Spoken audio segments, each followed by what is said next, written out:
Uh-oh. I guess there's a little bit of a lag. I'm gonna let you catch up.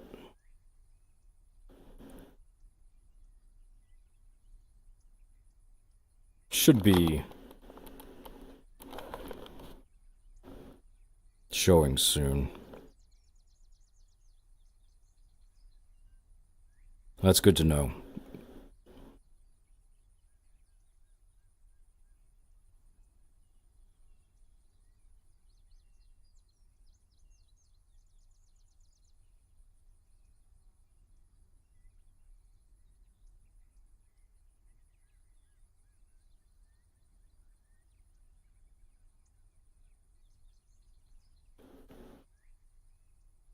Let me know when you can see the plane.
Okay, good.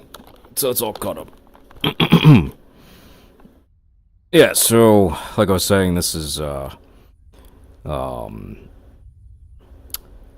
of World War II fighter influence. So the 650 caliber machine guns is the same thing that was used on like the P-51, the P-47 Thunderbolt, World War II planes. Which another day we can do some of those, the fun airplanes. But the Russians designed theirs primarily. They did have fighter stuff. Their cannon was a little bit better. It was a 20 millimeter. But they also had a 30 millimeter cannon on some of their stuff, which was meant for shooting down bombers. A very, very large round, practically airborne artillery, which is a very interesting idea and very deadly. So just differences in design there. But very comparable fighters in performance. The F-86 here, and especially the MiG-19, were both neck and neck. Believe high altitude. If I remember correctly, I think the F-86 was a little bit better, and to lower altitudes, the MiG-19 performed better. But it was so minuscule that, like, it was primarily skill of the pilots that was being put to the test. But let's get this thing started. Relatively simple, kind of a complicated looking cockpit. A lot of gauges. This is before, the digital era, obviously. So we got to get. This thing needs an external cart. So we have to get ground electrical power. Copy. Ground power is now on. You can see a couple things came alive in the cockpit. Fuel quantity is pretty good there. We're going to switch our power switch to battery. To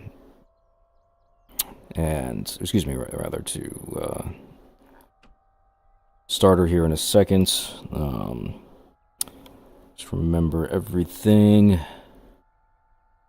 So engine master switch comes on.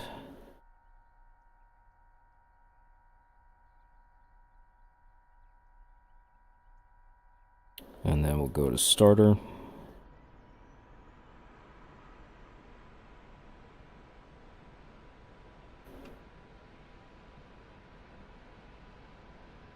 As soon as this comes up to about 9, bring the throttle in a little bit. And then one more time. There we go. You can see exhaust temperature spiked. That's good. The engine lit off. It's going to start spooling up.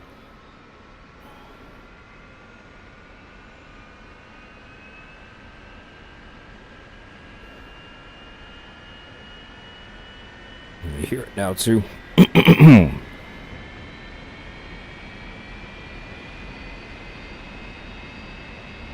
And exhaust temperature is coming back into normal range. It idles about 32% there, which is perfect.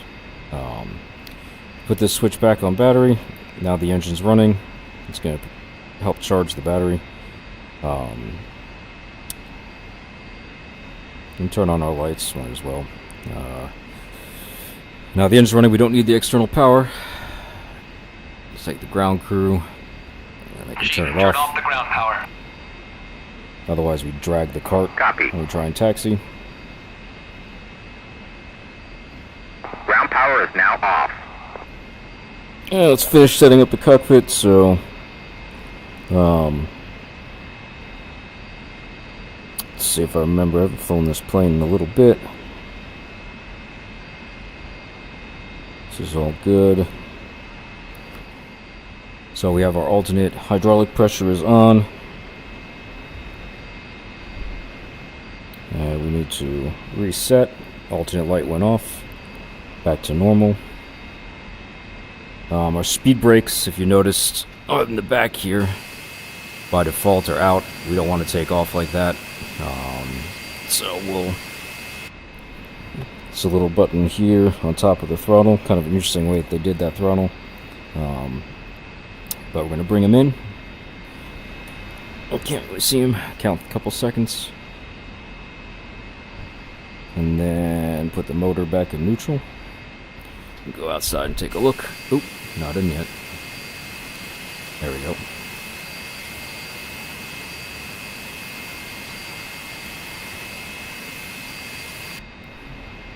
And back to neutral.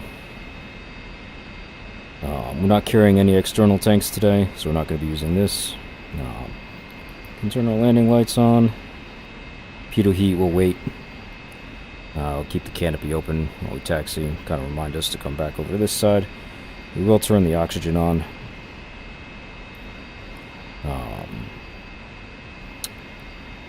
As far as these gauges, altimeter is set. We're good to go there. Not really doing anything crazy. Standard day-to-day. I set it up that way so it's easy. Everything else here I'm not going to be doing any nuclear weapons with this thing. Well, interestingly, both the Russian jets and the American fighters had this same technique for delivering bombs, nuclear bombs, which is a pretty interesting one. Over here on the radio panel, we'll take our compass on. We can play with this later, which is pretty cool. Tune in some frequencies. Very interesting. You select a range of frequencies. You have 100 to 200, 200 to 400 megahertz, I think. And then as you change it, you can... it looks like it's not responding. There we go.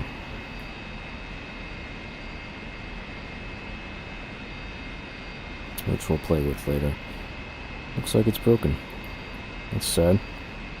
Normally this is supposed to be changing.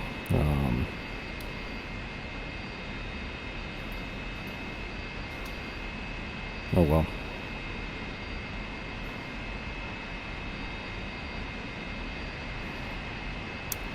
And our radio, we're going to put on transmit receive, and we'll monitor guard. And then for IFF, let's put it on normal. And that's it. Ready to taxi. We do take off with full flaps on this, so we can actually put that flap lever down like that. Look at the wing. And that's it. We have a shooting range, so we'll demonstrate a little bit for each plane, not too much since there's a couple airplanes. But for this today, we'll do some rockets. So there's the primary you can see here. Really the only thing it could carry on some of these pylons was rockets. On the inner pylons, especially 6 and 5, and 7 and 4 seems you can carry bombs as well. But we'll do... Oops. Rockets. And we won't do any air-to-air stuff, at least on this airplane. But, maybe we can put some bombs on. We'll do some 500-pounders.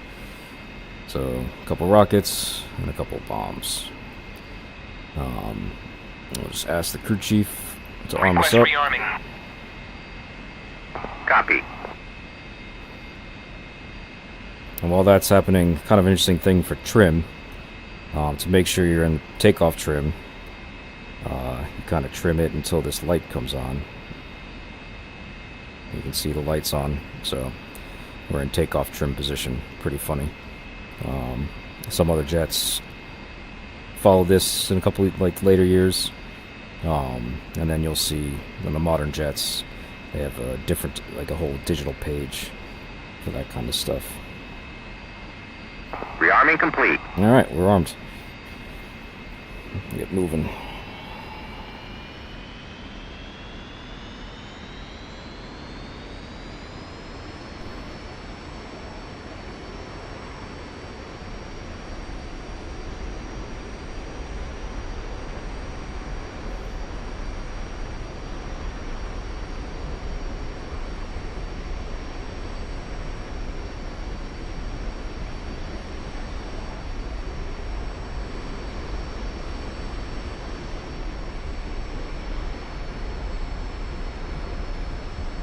We're in Kobyleti, in the country of Georgia, on the, I'm sure you know, on the eastern side of the Black Sea. To the south is Turkey, to the north is Russia.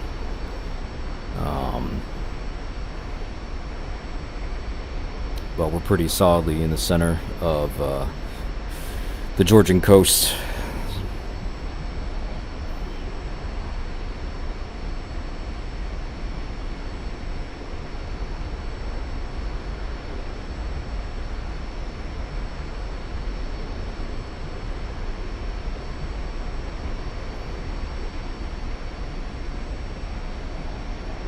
Give you a little external view here.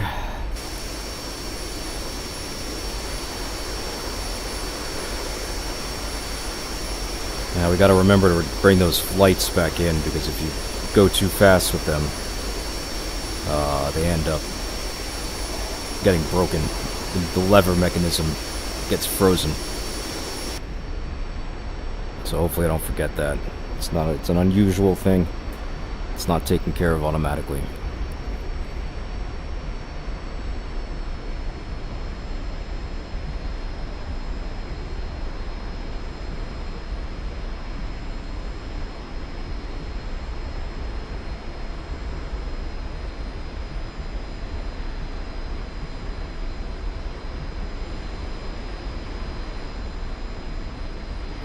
Alright, looks like we're clear. Not gonna worry about radios today. It doesn't need to be that realistic. In some servers they ask that you do that stuff, but this is my own private thing, and I'm not gonna give a shit today. Alright, nice and lined up. It stopped right here. And we'll close the canopy, which is this switch up here. And canopy's closed, seals automatically. Flaps are set. Trim we saw is good. Lights are out, we're good. Yeah, we are good to go to take off. Spool the engine up while holding the brakes. Get to 85%. Right here. Make sure everything's stable. Everything's in the green. Release brakes and go full throttle.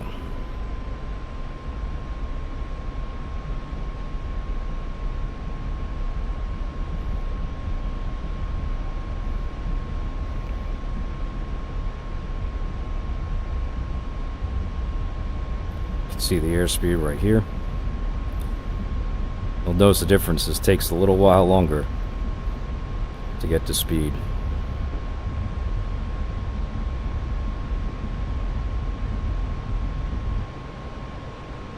And liftoff. Make sure we're climbing. Gear up.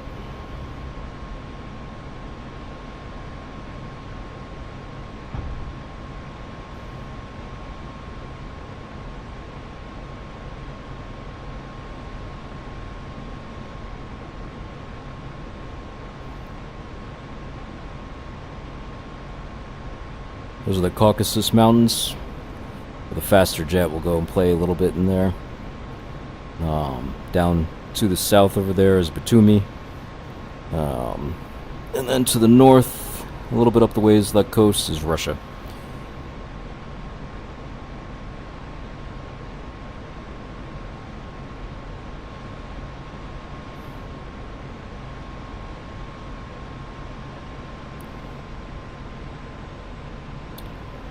So we'll play with some rockets here. We got some, I'll show you this real quick. You can see these lines painted on the canopy for dive angle. So they could figure out what dive angle they were by matching the horizon to one of those lines, which is kind of funny.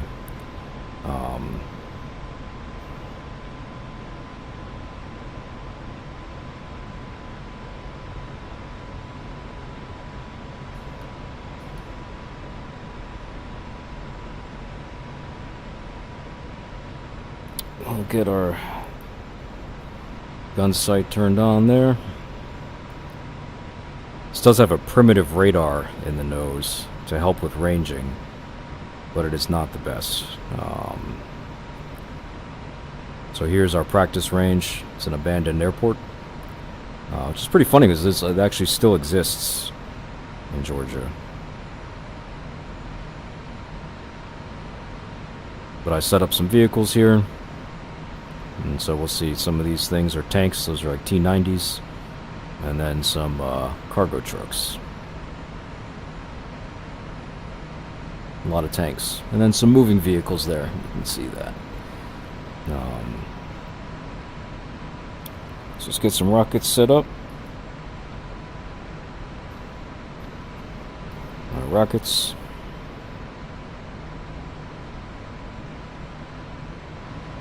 Make sure I don't kill myself. I want jettison. We want instant on the rockets.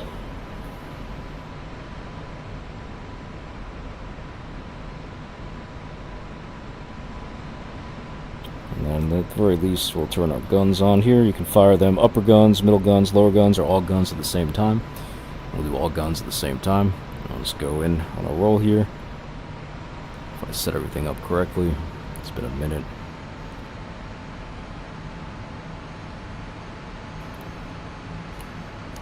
And I did not. Missed something.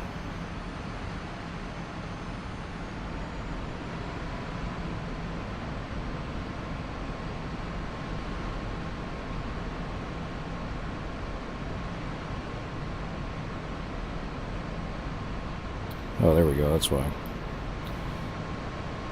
Forgot to arm them. And here we go.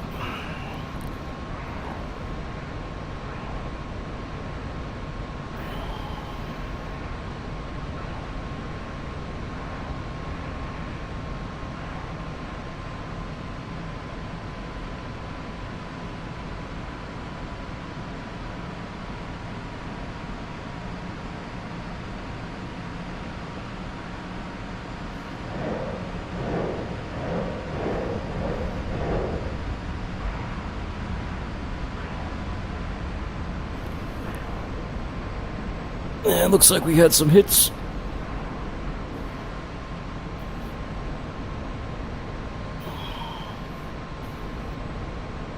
I don't know if I have any more rockets left. We'll find out right now.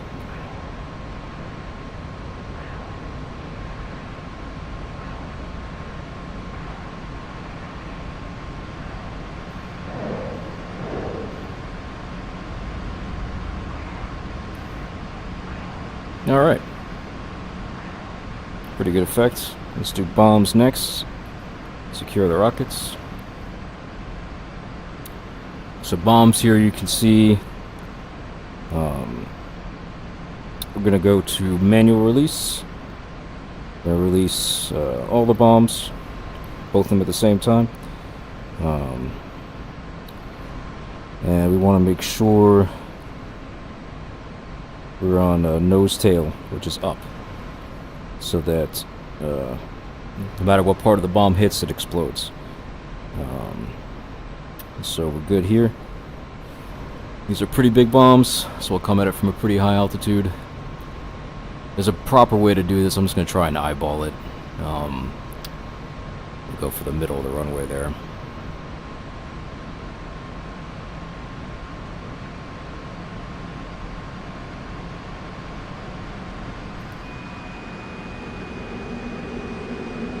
And bombs away. Oh. Not bad.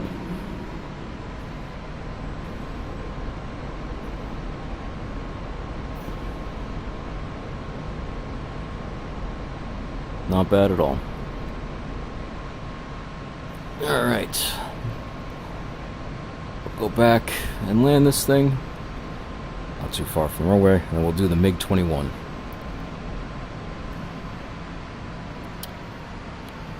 So come back in the throttle, extend the speed brakes, and they actually require that you land with the speed brakes out because you want to keep the engine RPMs up.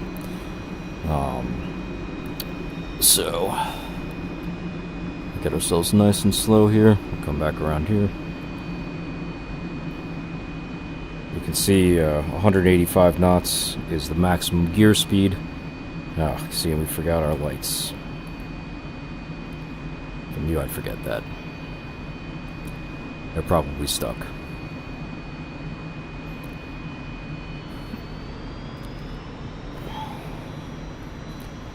Alright, there's the runway. Almost at speed. Start putting some flaps out.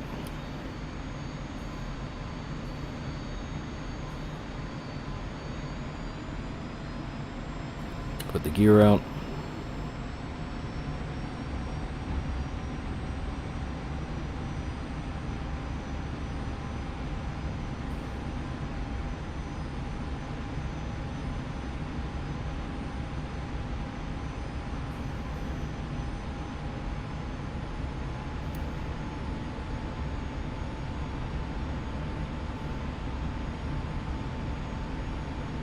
Yeah, we can turn that sight off. See, forward visibility was not that great in this thing.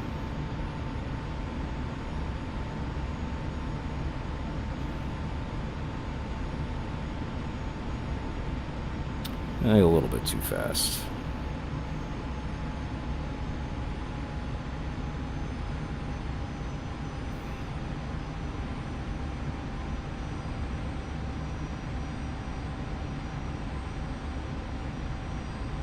Too high.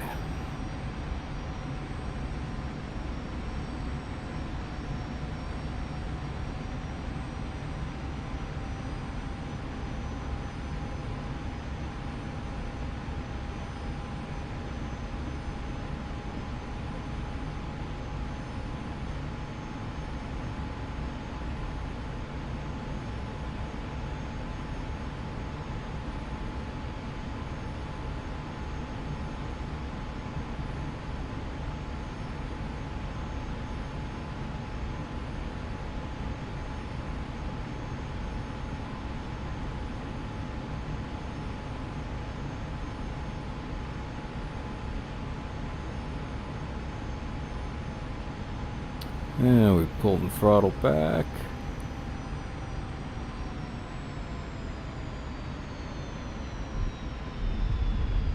Hold the nose up.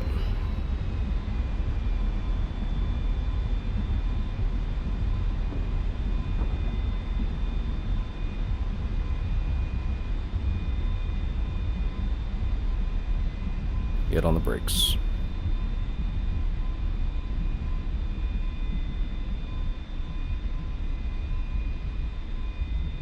And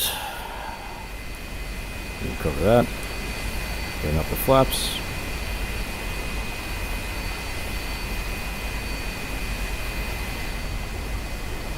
So a fun jet. Not too much you can do with it, unfortunately. Mostly for air to air. But it did have some air to ground. You can see the bombs and stuff. Also pretty funny. We could just fire this gun on the ground, I think. Oh, maybe not. Let's see, actually. Oh, yeah. So, kind of silly. A lot of other planes have a switch, but not this one. And pretty cool. They actually, every bullet is modeled. So you can see some of them actually skip off the runway and keep flying. I'll show you an external view here. You can see some of them skip off pretty high up into the sky.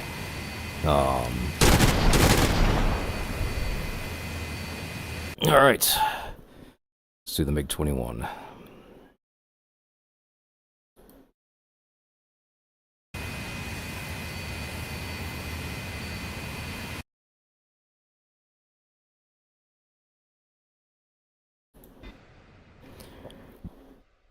So now this cockpit, Russians love their switches, I tell you.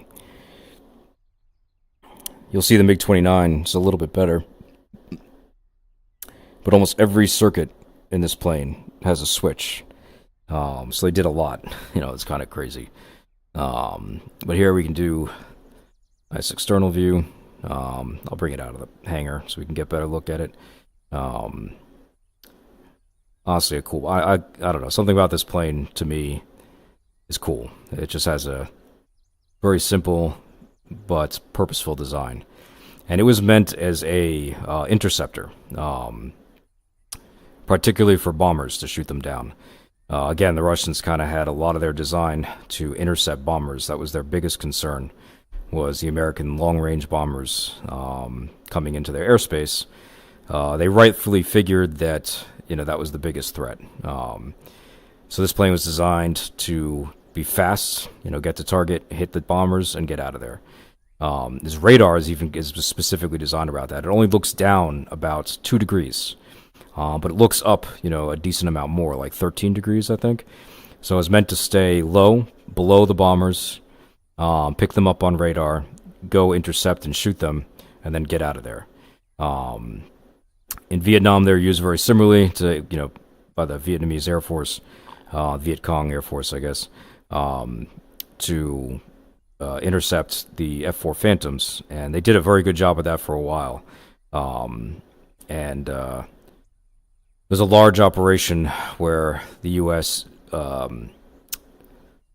Did a whatchamacallit, like a trap for the MiG-21 group, and convinced them that they were going to do an attack when they weren't, and had a bunch of air-to-air stuff waiting for them.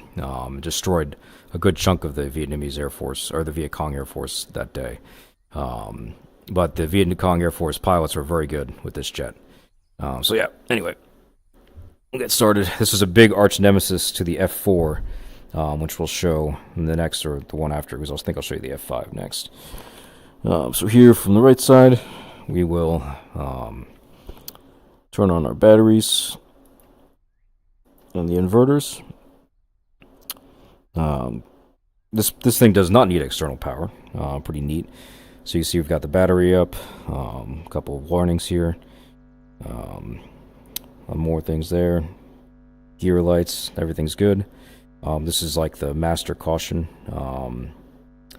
so just telling us that there's stuff here that's not good, which of course the engine's not running. Get our DC generator on, and then up here we're going to get our fuel tanks.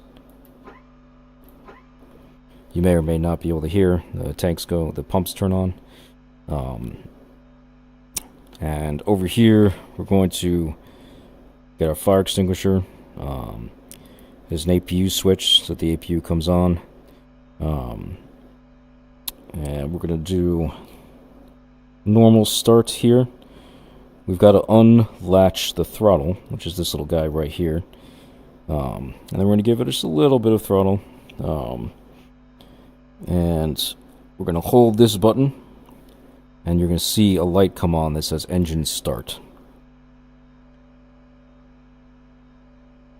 Yep, there it was. I can let go, and now this button's going to come up. And we can watch this RPMs here for the first and second stage start to spin up.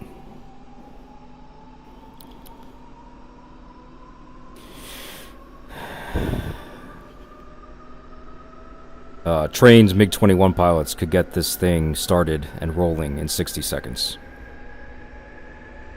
We're not going to do that well, because I don't fly this thing that much. But it was designed to be very quick response.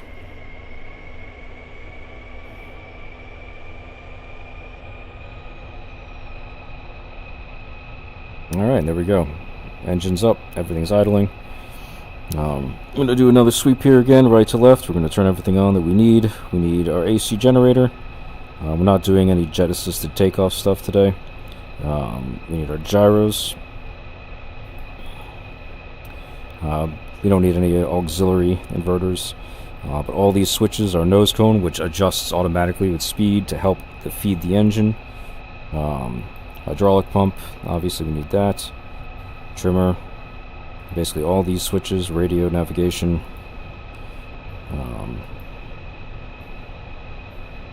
The gyros again. We're not going to do any weapon systems, but we'll turn them on, even though there's no things there. Turn our flight data recorder on. Turn on the gun, the optical sight, and the IFF. The picture you shared with your thing had this gun camera, which you can see here, to record, engagements. But we're not going to have that today. This is our radio navigation. Kind of very cool the way the Russians did it. They include it in the knee board. Come back to idle here a little bit. So you can see, that's the one I made. They included the knee board here, their sectors for where they put in their radio beacons. And you can see we're in sector in the bottom. We're in sector 3/1. And we're closest, we're about, we're south of beacon 3 there. You can see if you wanted to go to beacon 3, for example, in sector 3, you'd come over here, so you'd go to sector 3, and then, so it's 3, and then the top one is 1, and this would give you the arc zone for the beacon. And then you'd have to select, again, which beacon do we want? We want beacon 3. So we would press this one right here, arc 3. And then that would, we turn it on to compass, and we could get to, as long as this switch over here is down in arc mode, our little compass thing here will point to that radio. So kind of a very convoluted thing the Russians did with navigation, but I thought it was pretty cool, so I spent some time learning it. Over here we're going to turn on our IFF and our radar warning receiver. Arc mode, we would probably go to compass if we want to do navigation, which I'll do that. Probably won't do it today, but we'll just put it on. The radar is interesting. We're going to put it into prep mode to start warming up. It only has 15 to 20 minutes of coolant, so you can't run this continuously, the radar here. And the radars at the time, this is like the 60s and the 70s, were only really for guiding the missiles and helping you get a solution, because you could still see, before the radar would catch anything, you could see it with your eyeball. So these weren't what's called beyond visual range. This is not that. This is still visual range combat. But it does help you if you're, not great weather conditions or at night, pick up, other people, because it'll obviously detect regardless of clouds or nighttime. So it does help a little bit there. But anyway, we'll start warming it up. We won't turn it on because 15 minutes will go by pretty quick, and then the radar actually shuts down when it starts to overheat to protect itself. And I've actually had that happen in the middle of a fight. The radar turned off on me because I forgot that it only has 15 to 20 minutes. We're going to keep low altitude compensation on, and kind of helps with the ground clutter. Put that in the things there. Locked beam we're not worried about today, just because we're not using. There's another weapon that does the Grom that uses locked beam, but we're not going to worry about that. Pitot tube we're going to keep in the main. Here you can test this RWR, and it works.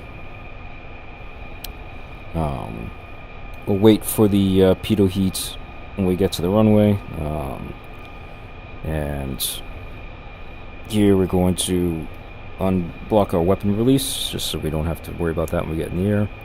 We're going to put our little fixed net on, and our pipper, which adjusts for, again, this has a radar like the F-86 did to help you with your gun solutions. So you can put the pipper on, and it gives you the appropriate calculation for how much you have to lead based on the contact with the target. We're going to keep it in air-to-air mode, and we'll load some guns here. Won't do anything with this plane. We'll just fly it around a little bit. Yeah, you know what? I'll show you an air-to-air. So while we're getting the plane set up, we'll ask them to give us some missiles.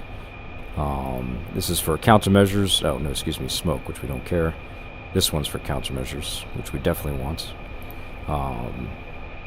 Air-to-air missiles here. So the R60 is the R60M is the best version for when this time frame was of a radar-guided missile. So we'll take one of those.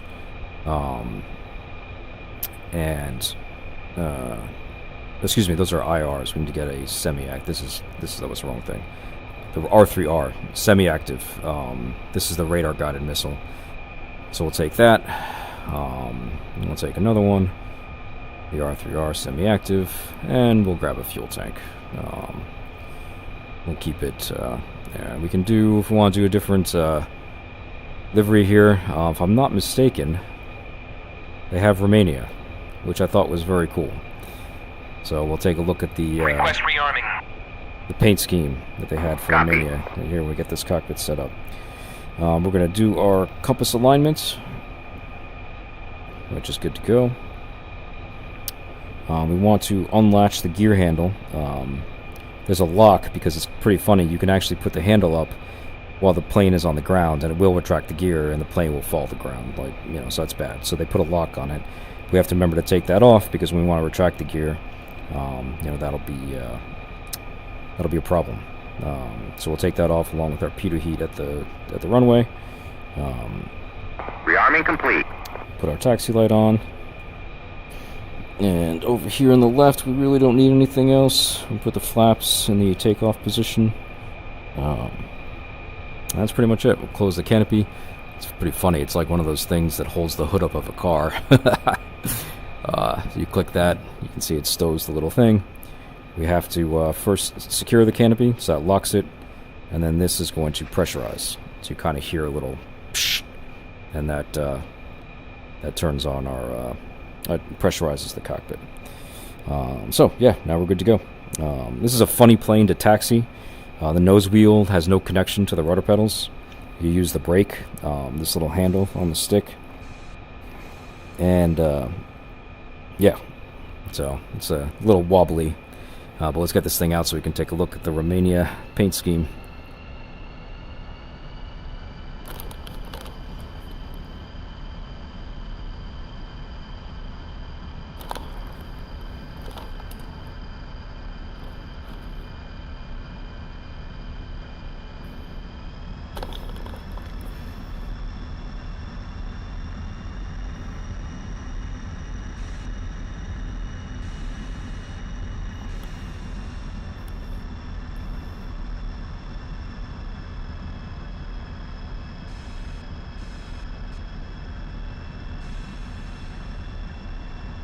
Alright.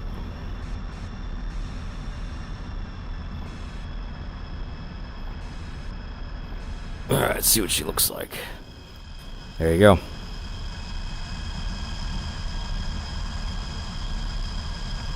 Pretty cool.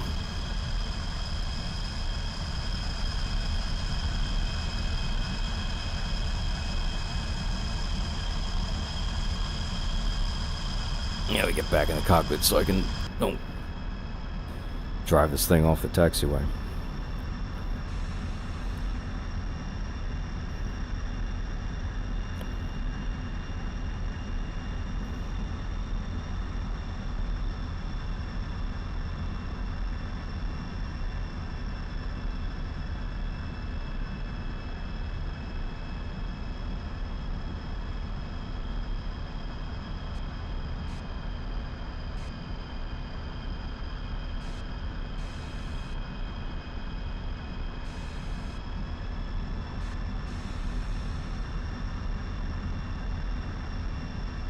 Also built in on this training mission, the ability to spawn some targets in the air, so we'll do that. So we get to go and take a look at how this thing does with the missiles, and you'll see it's very close before the radar picks anything up. An Antonov cargo plane there, I forget which one.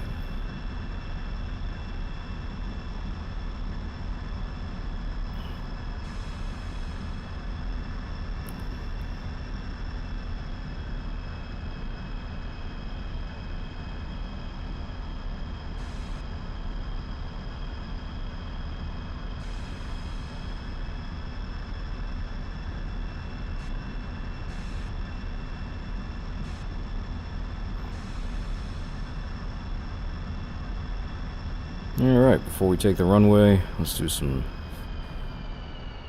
quick checks. So we turn our pitot heats on. We're going to unlock the landing gear handle. And that's it. Flaps are set to take off. You can see the trim here actually has a light that says trim neutral. And that's it. This is our button for our flares as well, so we're going to uncage that, make sure we can use our flares, countermeasures. We're good to go.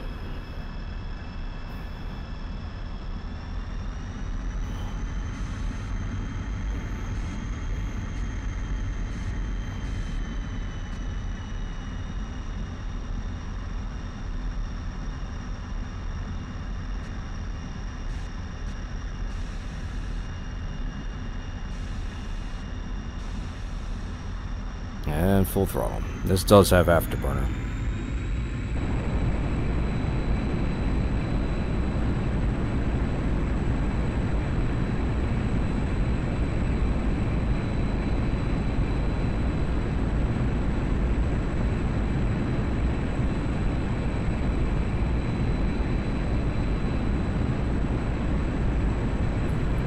Gear up.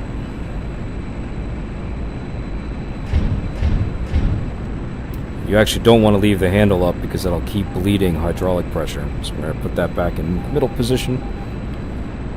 And we're at 550 kilometers per hour, so we're going to bring the flaps up.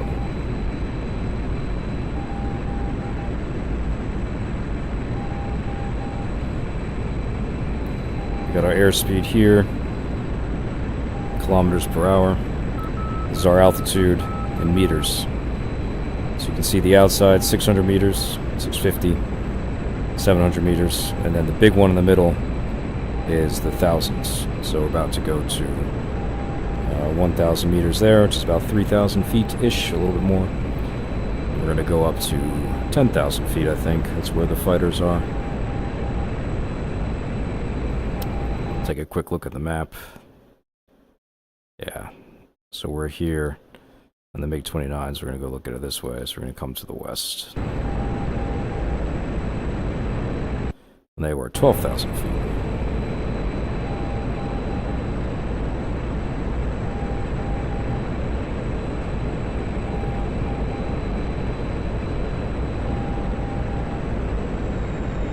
Come out of afterburner.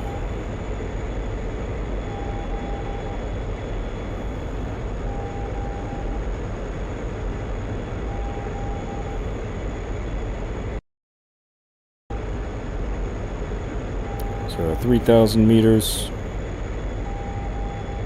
I want to go to, I think it's about 600 meters, I think, is like 12,000 feet. Something like that.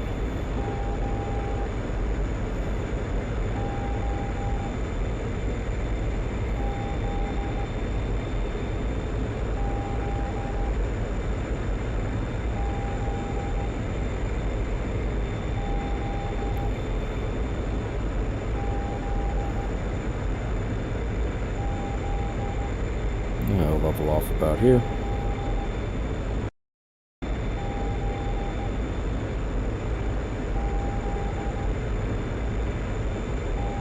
And right here is our vertical speed. So I'm still climbing slightly. 3,600 meters is pretty good. Doing 850 knots, or excuse me, kilometers per hour. Yeah, this is our compass down here.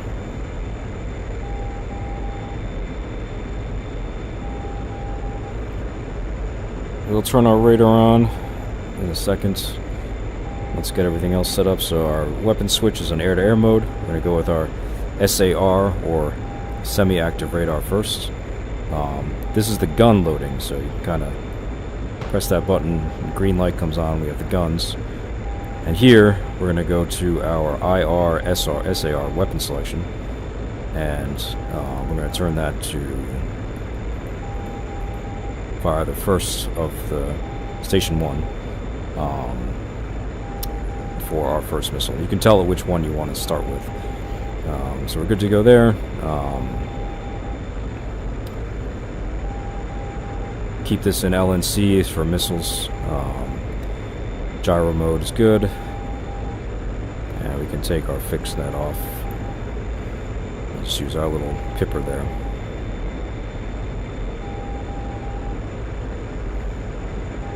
A little high. Yeah, so the MiGs are over this direction.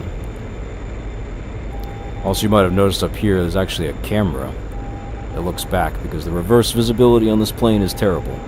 So they gave you a little camera, a mirror or whatever, that looks backwards so you can see what's behind you. We'll go ahead and turn the radar on. You can see the radar came on there. I don't know why there's been an issue with it. Oh, there we go. We got a contact. That Pipper's supposed to be able to move, and for some reason it's been broken lately, and I don't know what that's about. Oh, there it goes. Okay, good. So you see, you can see a Pipper there on the radar. I can only move it vertical. And the more modern jets, you can move it left and right. But in this Russian jet, all you can do is move it vertical. There you go, we've got 4 contacts, so this was helpful. Because the radar saw the jets before I did. So that was good. And we'll get...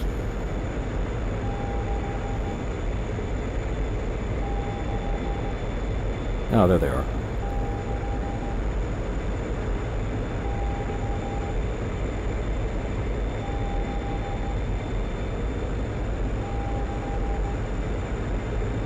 And as soon as that guy's in the middle of that Pipper, we'll lock him up. So now he's locked. And you can see those lines coming in on the radar from the outside. It's telling me the range. It's still outside of maximum range. It's got to get to within... The plane's telling me to fire, but it is still too far.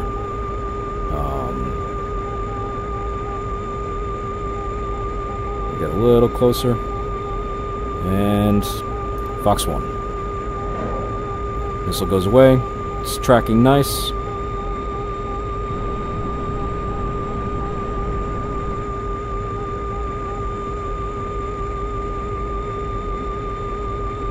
And we missed. These older missiles, not the best. Fox 1. Splash 1. So, you also have the heat seekers, but that's pretty much the same thing. So, let's see here. We'll do some... Turn the radar off so we don't burn it up. Let's head back to Kubaletti, which is...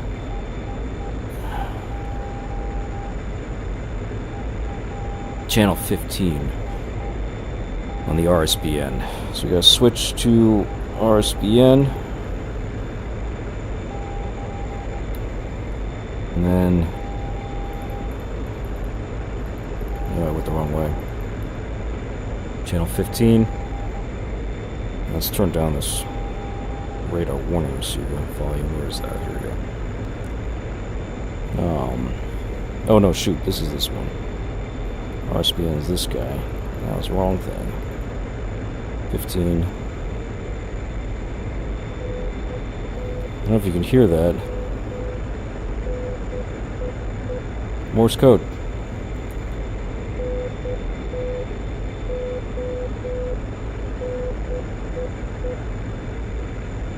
It's KOB.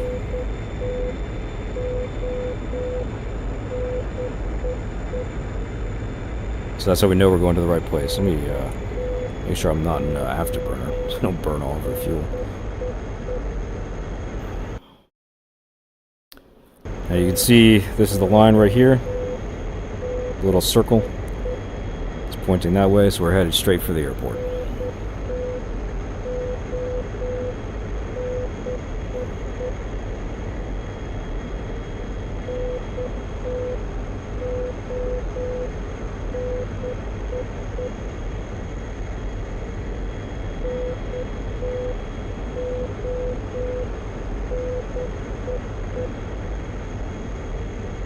This is just a, I don't know, I like this jet. It's just a cool looking jet.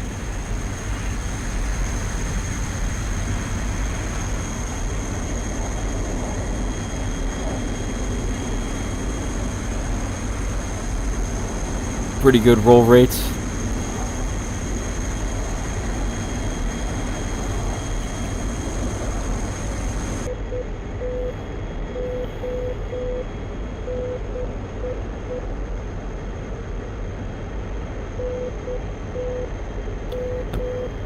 Lands fast, this thing. I see the wrong way. Start losing some altitude.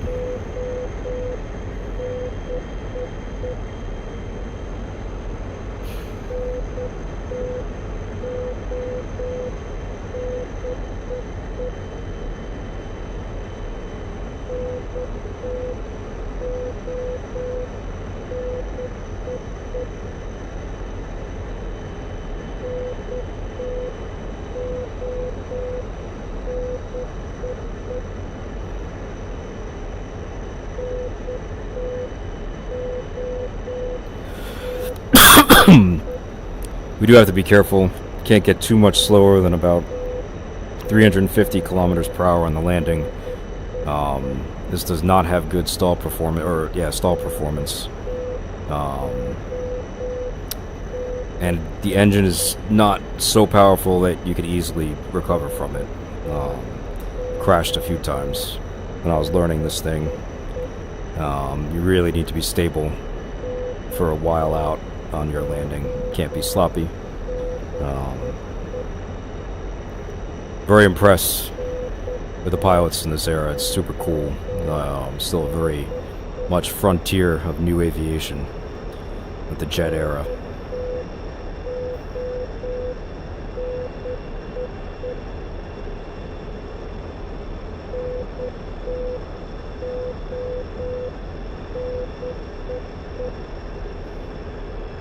Start getting slow.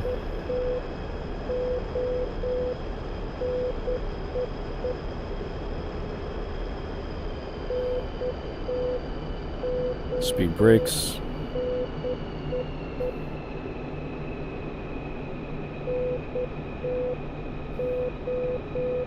Get the gear out. 600. It's good.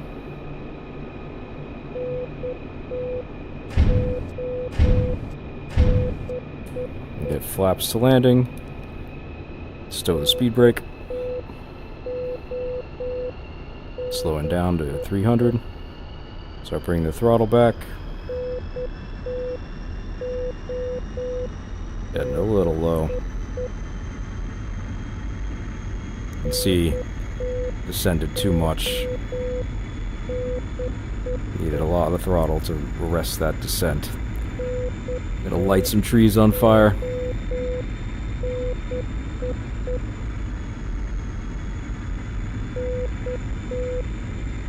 I might not clear these trees. Yep. Oh, no. Barely. That was dangerous. You can see how much more finicky this thing is.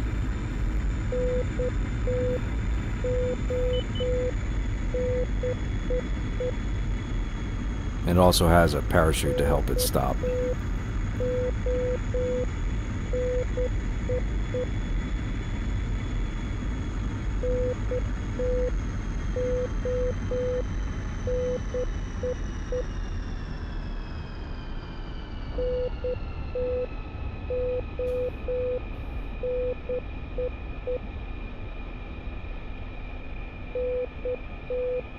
Well, we survived.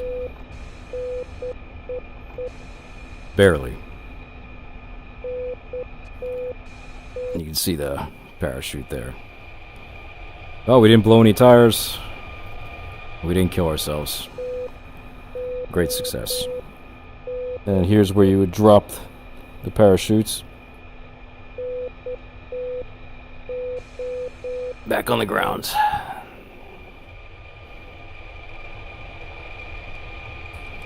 Alright, so the next plane. Similar era.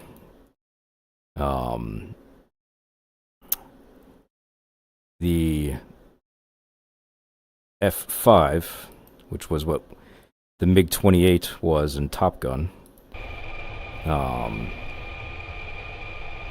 little later than the, not too much than the MiG-21. This is also Vietnam War. This is one of our biggest exports, made by Northrop, before Northrop Grumman. They merged with Grumman Aircraft, but, yeah, so this was a trainer, used by our aggressor squadron, where we teach our pilots how to fight air-to-air combat.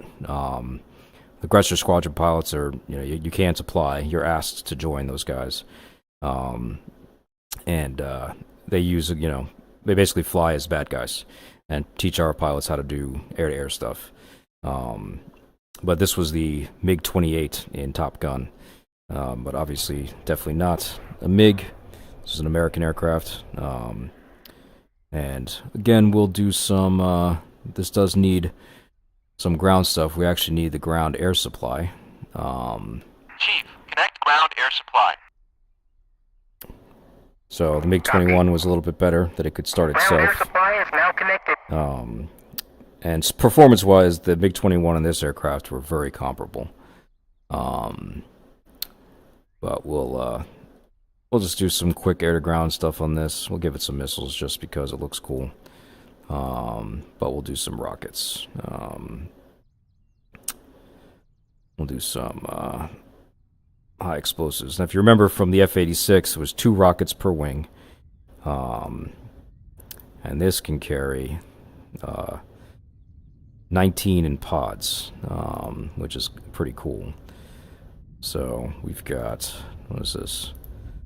38 times 2, which is 76 rockets, as opposed to the, what was it, 2, 4, 6, 12 that the F-86 could carry. Now it's cool because they have the black MiG-28 color scheme. Of course they do. Request rearming. From Top Gun. Copy. And we can take a look at what that looks like. Yep, here we go. Pretty funny. But they did paint those things, for the movie. So don't know what that cost. Pretty quick to start this. Battery, turn on the generators, get the fuel pumps on. No external tanks today. Get our beacon light, tell everyone we're starting the engine. Rearming complete. And now that the air is connected, we're going to start the... tell them to give us some air. Ground air supply. Apply. Chief, apply ground air supply. And we'll do the left engine first in this Copy. case. Usually you start the Air right is now engine applied. in jets. Left engine in helicopters for some reason, but this is different. So you can see the air's there. We're about 15. So we're going to press the left engine start button. And then we're going to feed the throttle in to deliver fuel. And you can hear got the temperature coming up. RPM's rising. See the left engine's got fuel flow.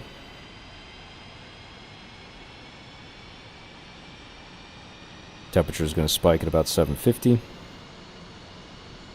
Cool. And back down. Left engine's good to go. I'm going to tell the ground chief. Do the same thing, and I'll do it to the right engine. Copy. Air is now applied. Air is coming up. Engine's starting to spool. So basically it's like blowing on a fan, that turns the engine. That's what this is doing. So now I'm going to press the start button to get the ignition, and then deliver fuel with the throttle.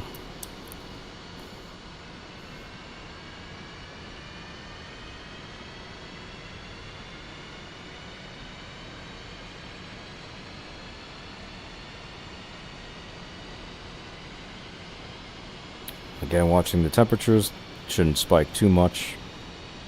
About 750-ish. There we go.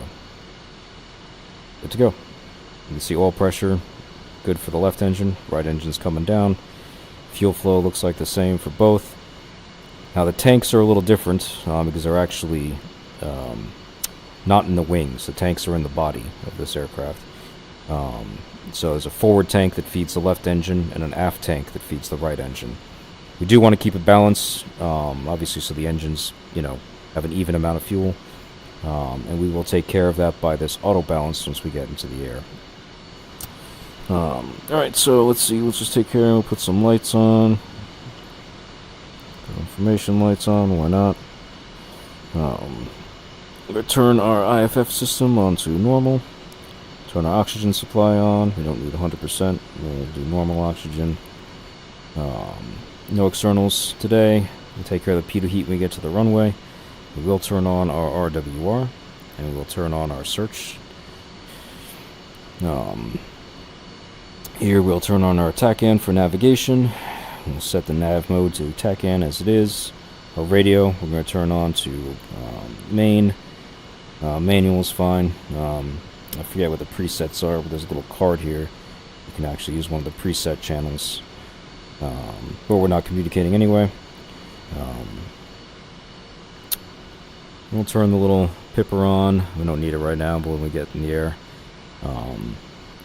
So here is the trim, and we actually want, this thing needs a lot of nose-up trim for takeoff. Otherwise it's kind of dangerous. It can nose into the ground pretty aggressively. So we put it about 7. It might be difficult for you to see, but 7 there. Our flaps are up. We're going to, interestingly, the flap switch is on here. We're going to put that down to auto. And auto is going to put full flaps for us. We're going to stow the speed brake, because it always parks with the speed brake, which is 2 plates underneath the plane. So that looks good there. You can see all those rockets. Pretty crazy. And then our sidewinders on the wings.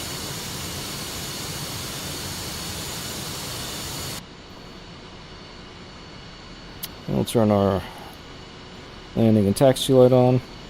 We'll have to raise the nose with this switch to help it take off. Radar we'll put on standby. This has a similar thing to the MiG-21. If you're going to be more than 10 minutes on the ground, turn this off so it doesn't overheat. We want the pitch damper and the yaw damper. And we'll turn chaff and flare on single dispense.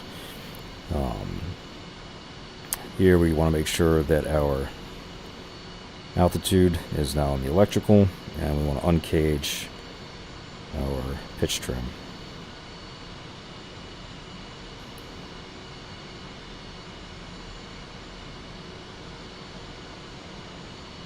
Give it a little bit.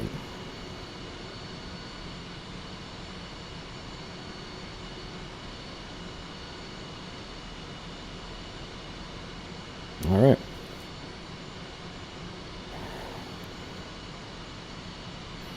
Start. Oh, did I tell the chief to disconnect the ground? I always forget this part.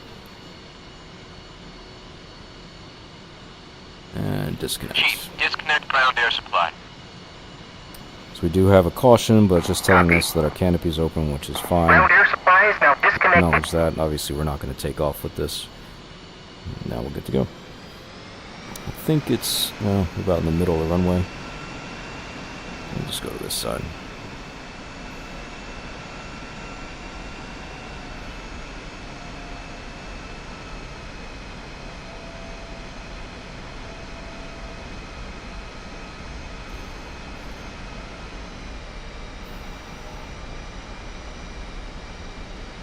They redid this cockpit recently, so it's pretty cool. You can see things shake a little bit.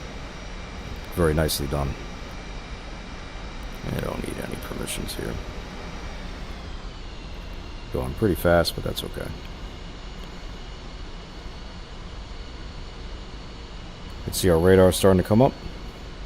So it's warmed up, which is good. We don't need it today. We're not going to go air to air. We'll leave those MiGs alone for now.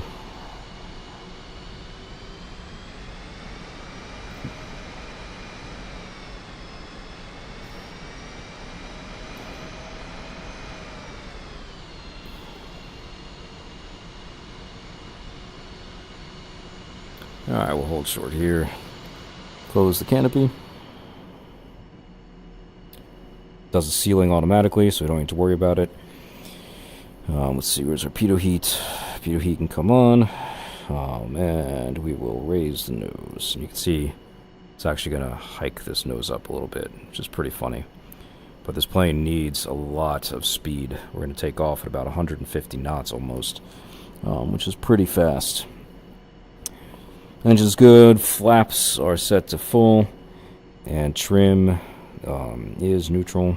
I do forget where the dang trim light is in this thing. But, oh yeah, it's right there. Jesus, I totally didn't talk about it earlier. Yes, trim is set to 6, so we're good. 7. And clear left, clear right.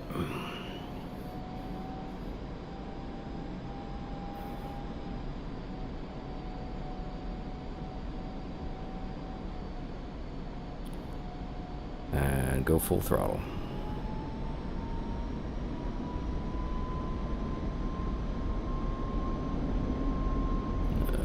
Get back in center.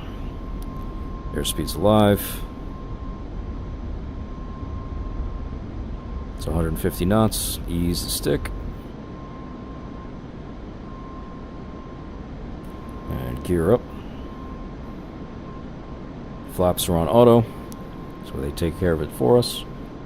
And we'll come out to the left.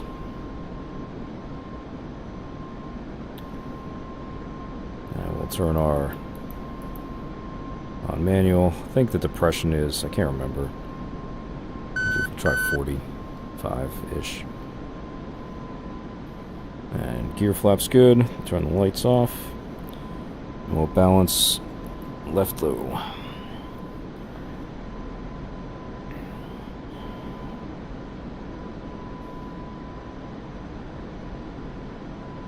So we turn on the rocket dispenser here.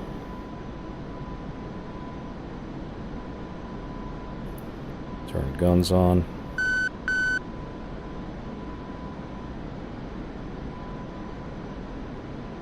And we'll take all of our pods.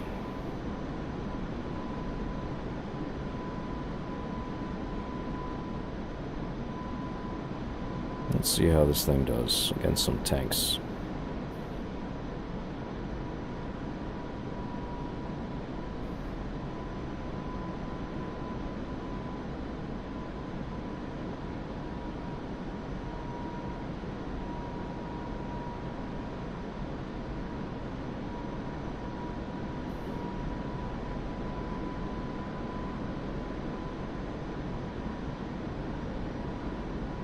Now the cool thing is interesting with this is if I hold the gun trigger halfway, you can see those doors come up.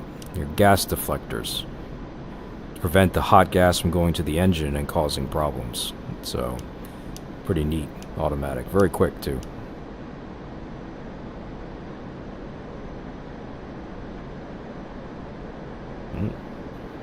Come down to about there. That's a good go.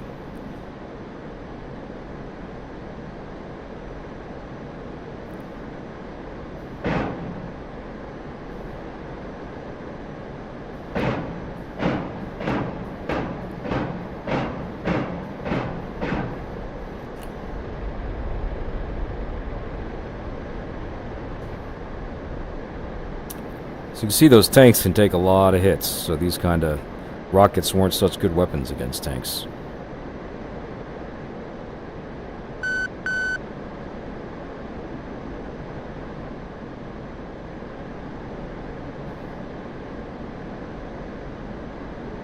Turn off the arm pods, we don't have them anymore. And we'll avoid air-to-air since we got another jet to do.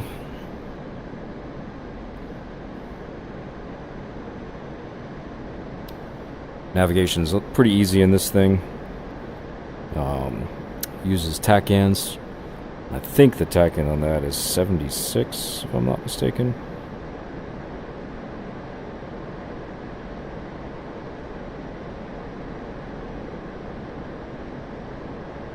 Or maybe not.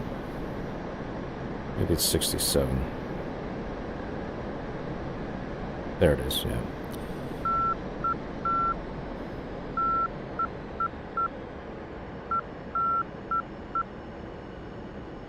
So you hear the TACAN is KBL in this one. I'm saying Morse code.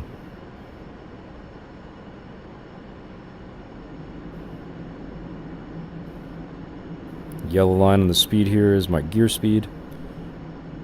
Good to go. It's K. B. L. A little high and a little fast. So the speed brake. We do want to be careful of diving through the slope. So we'll start to bring the throttle in. I'll repeat what we did for the MiG-21.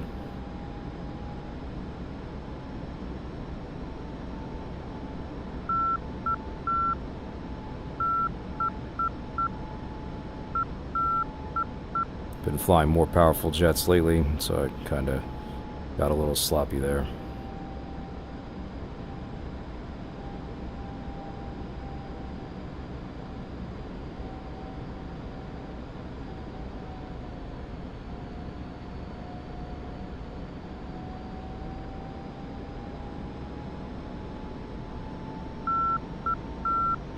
Gain a little low.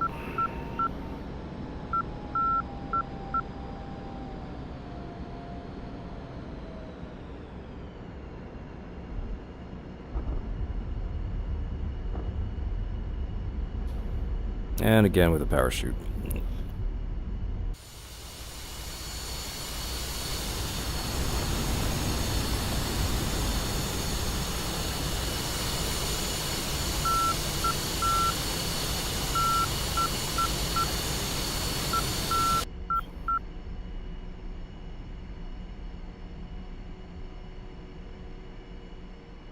Alright. The next jet is actually Andrew's favorite when we were kids. I bought it for him after I built his computer. One day we'll fly it together, I know, so it'll be pretty cool to do this. But this is the F4 Phantom. Again, same era as this, 1970s. This is obviously very much used in the Vietnam War. I sent you videos of this one. I love this jet. This jet is amazing. And this module that they did was super good.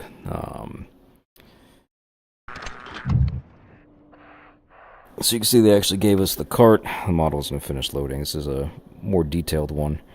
But they modeled the wear and tear for every needle of the gauge, bolts in the aircraft. It's wild. So pretty cool. I'll put the helmet on.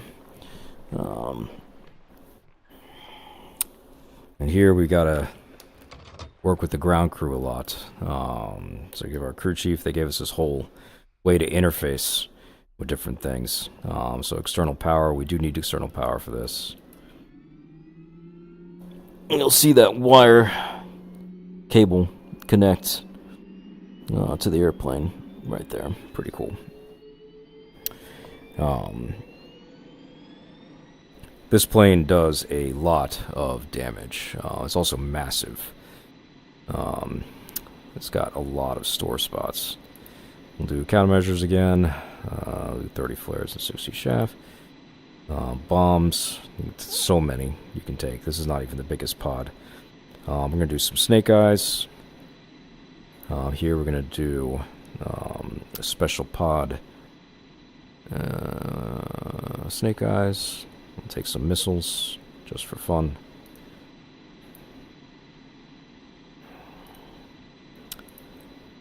And we'll take some air-to-air missiles. These are the, again, just like the MiG-21 bombs. Radar wasn't super great, and it needed to be guided the whole way. They call it Fox 1. And same deal like the MiG-21. So this plane and the MiG-21 fought each other quite a bit in the Vietnam War. They were formidable adversaries.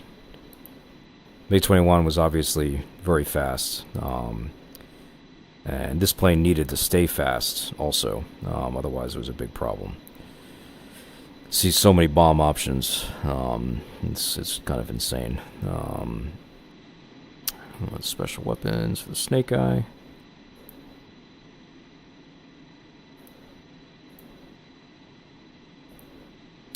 And then we'll do more snake eyes. 6-2, 6-2. So this is 6 times 3 is 18, plus 4 is 22. 22 bombs. Let's do one of my favorite liveries.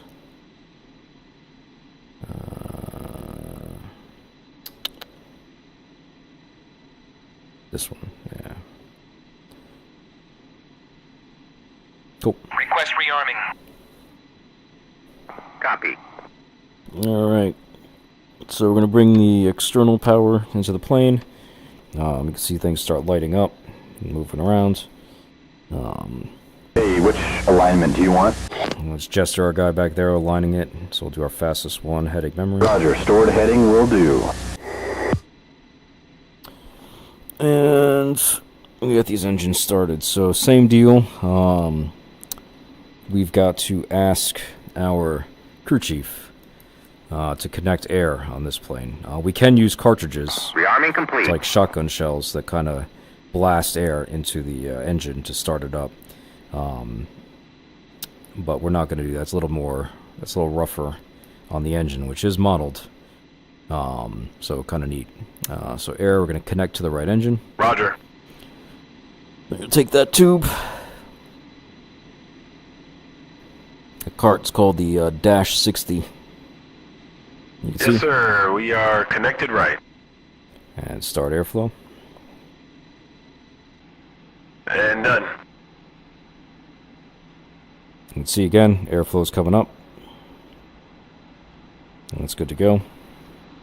I'm going to turn our engine switch on, right master switch. And this one we have to hold fuel injection. Take it out of detent. Go up to 50%. Come back. You can see here the EGT's spiked. That's how we know we did it okay. And we can turn off the ignition. RPMs are coming up.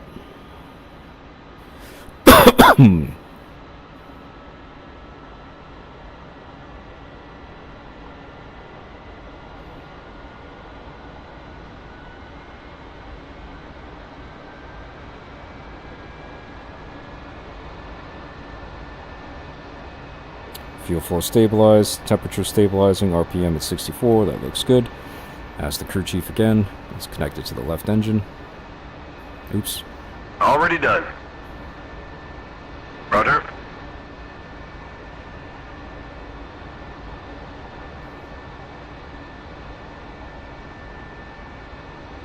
Connected on the left, sir. And tell them to start. Yep, done. Alright. Air's coming up. Engine spooling, we're over 10%, we're good. Left engine master switch comes on. Start the fuel flow. Out of detent, go to 50, come back. You can see we've got the spike in the EGT to 450 Celsius, so we'll turn off the ignition. RPMs are starting to come up.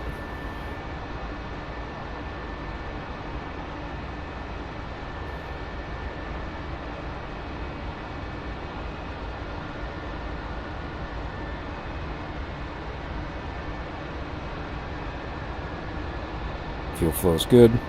Stabilized, 64. Temperatures are good. Now we're good there.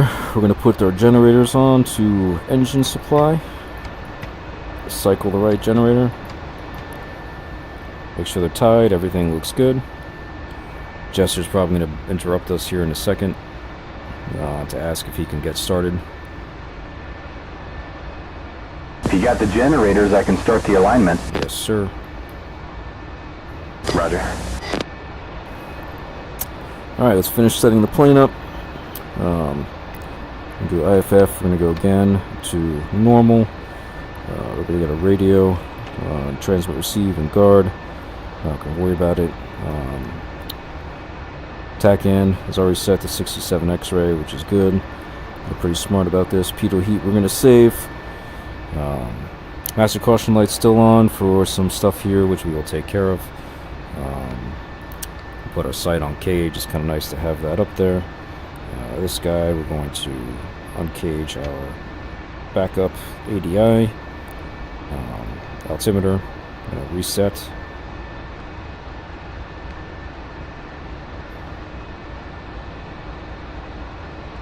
Oh, baby. I have to wait for Jester for that. Come back to that. Radar altimeter. We're gonna get this guy to, I don't know, we'll do 50 feet. That sounds good. And we will test it. And it registers. Looks good there. We're going to get our trim down here. It's a very hidden gauge. We're going to go to 3 degrees, nose down. Flaps, set switch right there. Set to takeoff. Slats out. Oxygen systems Flaps on. down. Alignment's done. Go primary sync now. All right, ready to taxi. We got primary sync, so we're going to go primary here. Sync the compass over here. Good to go. I don't know why this guy's not resetting.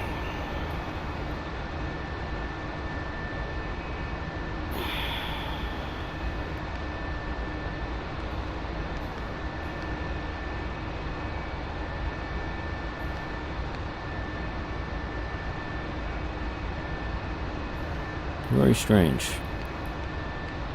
Anyway, we're going to do our reset. CADC.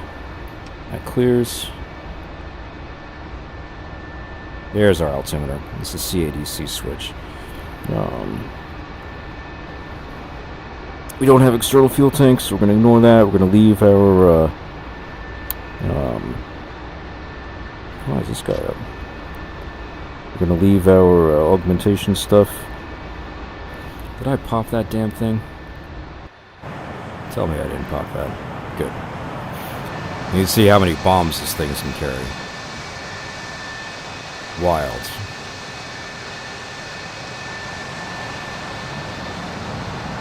This is a big airplane, too. They did such a good job with this model, though.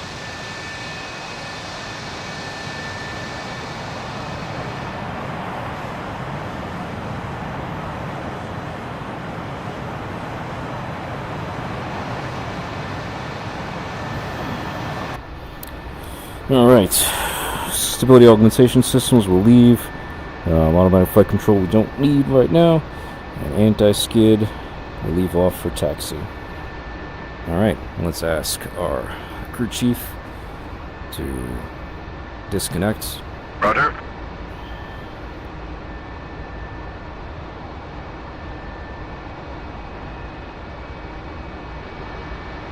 Disconnected. Yes, sir. Disconnected. Let's take him to disconnect the external power. Roger.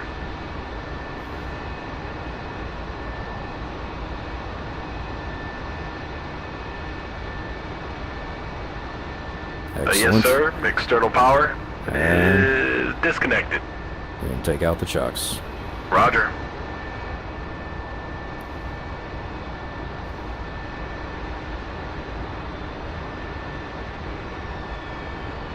Yes, sir. Chalk's out. Go Alright. get him, sir. Pew, pew, pew, pew. Disconnecting. I fucking riot, these guys sometimes. Alright. Master caution's good. We just have our augmentation system and our canopy, which we'll leave for now. So we'll clear that caution light. Acknowledge that. And we are good to go. Start taxiing.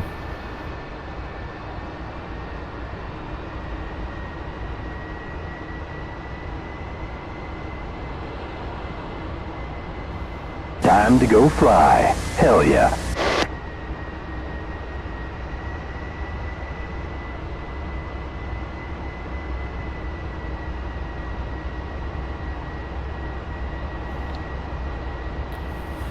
So our DSCG here, we'll put that on radar since Jester's probably going to power the radar up, but we can also use optical weapons with this, which is pretty All neat. right, tell me. Just how low are we going today? Alrighty, how low are we flying? Oh, great. I need the crew chief to remove the seat cushion from my asshole. That tells him what our ejection criteria are, so if we get too low, he'll eject. So I always set it very low, because I like to fly this thing very low. It's a very fast plane.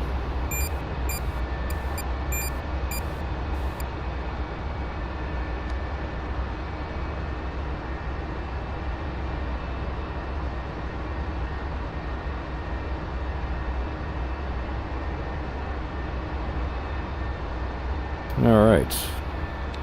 Take a stop here, get her ready for takeoff. So we'll take our pitot heat, we'll come on. Everything else here is good to go.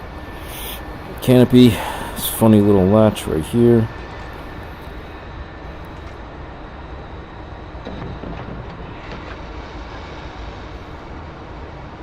Nice sound of it being sealed. Canopy down and locked, lights out and stripes aligned. Thank you, Jester. Anti-skid comes on. Stability systems. Come on. Master caution board is clear. Light is out. Trim is set. Flaps are set. We're good to go. I'm going to start cooling my air-to-air missiles, even though we won't be using them, just for the sake of habit. Here we go. Clear left, clear right.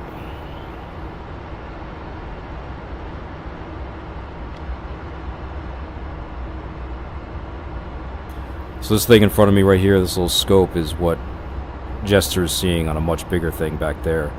And that's always also fully modeled in the back seat, so you can actually fly with someone who knows what they're doing back there and work together, which is very cool. Something I'd like to do with Andrew someday. So I was starting to learn that back seat. Anyway, here we go. So spool up 80%. Fuel flow is good. Temperatures are good. Everything looks good. Nozzle position stable. Let's go full throttle. And brakes off. Burner on. Engine's good, airspeed off the peg. Thank you, Jester. 80 knots. Start pulling back. 100 knots. 50 more and we'll be airborne.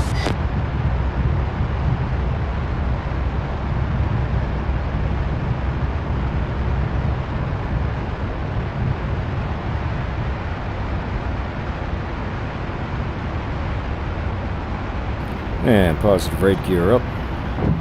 Flaps up. Gears moving. Gear up. We're good on speed. Flaps up. Slots in. Alright, I got nails, 8 o'clock. And mud, 8 o'clock. AAA. Just to give you a little bit of an external view here on this freaking awesome jet. Look at those engines. Unbelievable.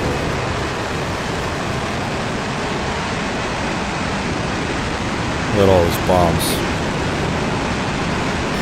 Well, it's very cool. They actually recess we have a new bogey, right? the air-to-air missiles. 25 miles. So like halfway inside 3,500. the airplane, which is pretty interesting. Alright, let's go blow some shit No up. IFF on that bogey. Let's get these bombs set up. We're going to set all of our stations. So 1, 2, 3, 4, 5. Direct. We're going to do bombs. We're going to do continuous release. And we're going to do 5.5. That's good right there. And master switch on. Everything is armed. Good to go. Let's roll in.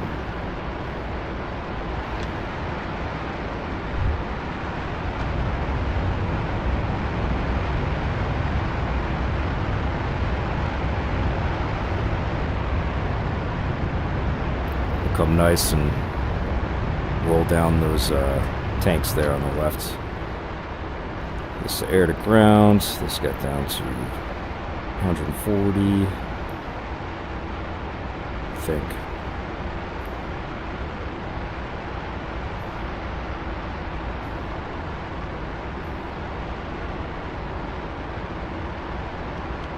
Whatever, that's fine.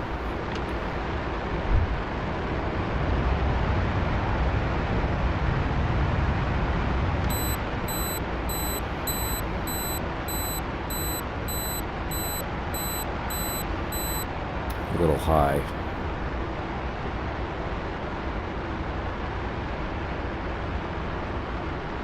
And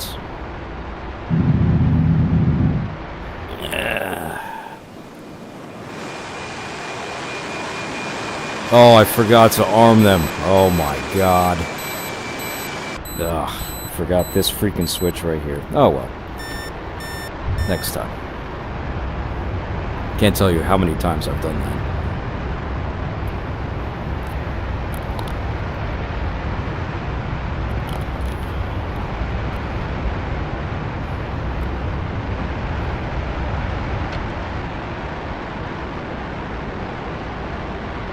for the traffic dead ahead.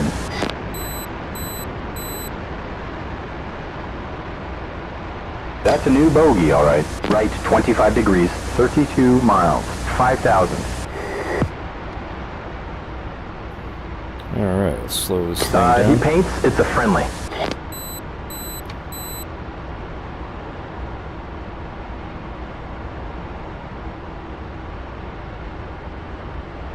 Oh, hey, there's little... Let me show you a quick thing here. These are... They released a new model for the AI airplanes. They will eventually make a flyable model of. It's the A6 Intruder up here. Flew alongside this plane in Vietnam a lot. Let's turn all this stuff off. We'll go join these guys.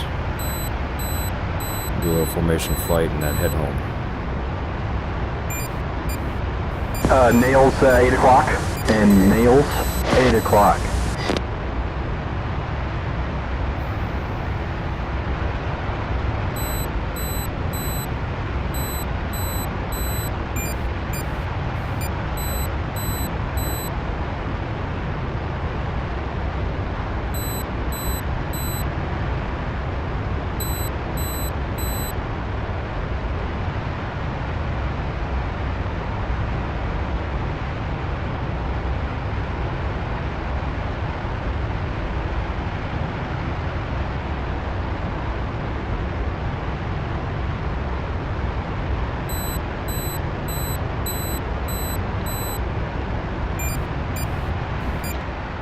Alright, let's come back on that speed a little bit.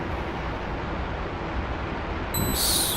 New bogeys. Okay, are you bandits or friendlies?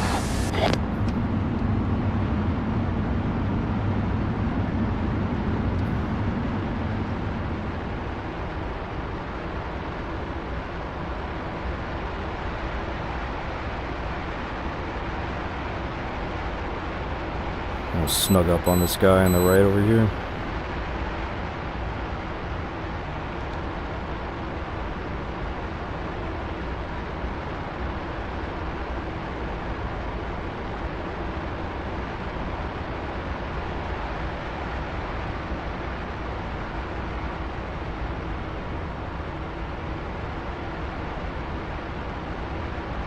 Yeah, I don't know why that guy's changing altitude so much.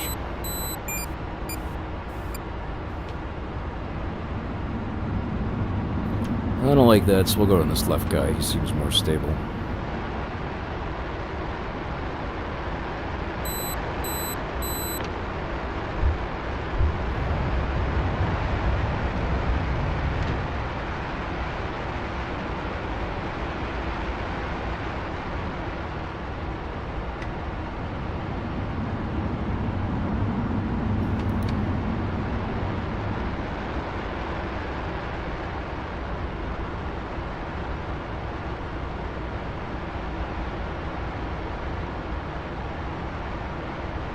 Nice tight formation.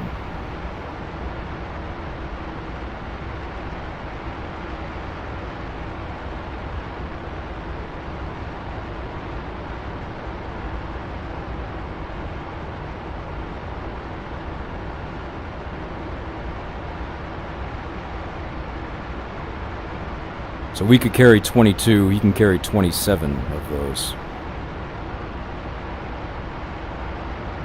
Bet you he wouldn't forget to arm them.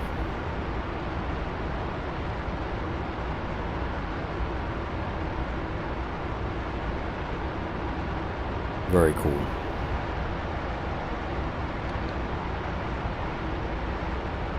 Yeah, we'll dip under this guy. Peel off.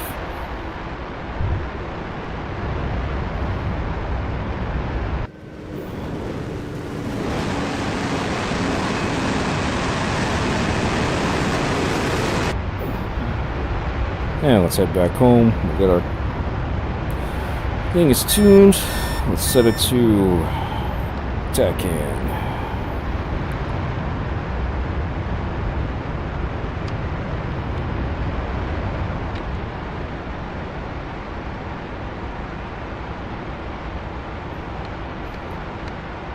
There we go.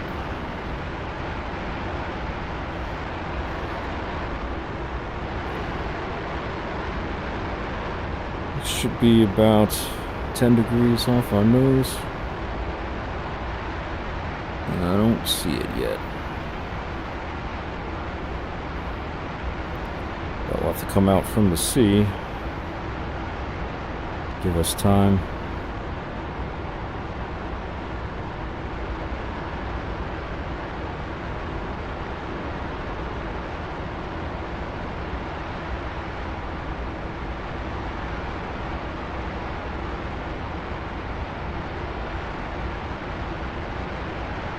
At least we did come a ways out here.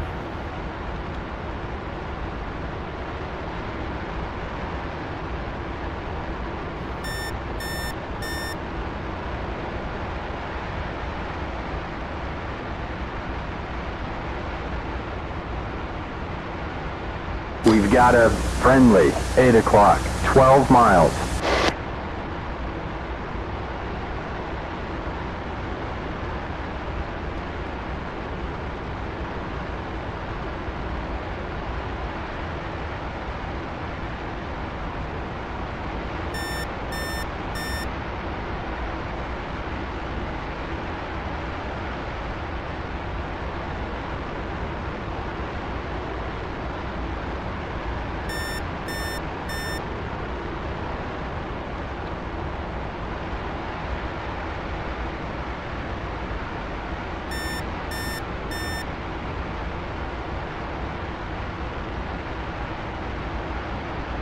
There's the airport.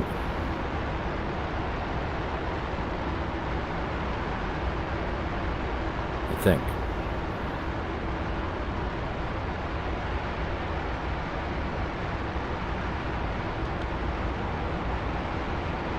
Ah, I see it.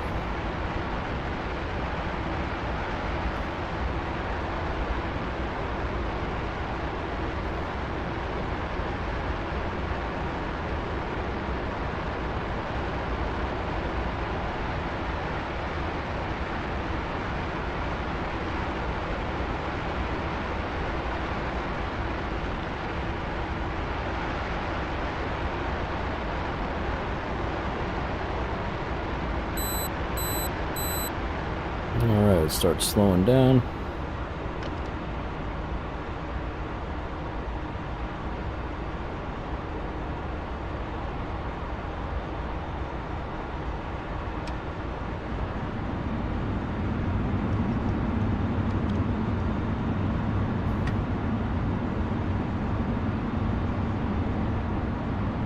That's 250 knots. Safe to take gear.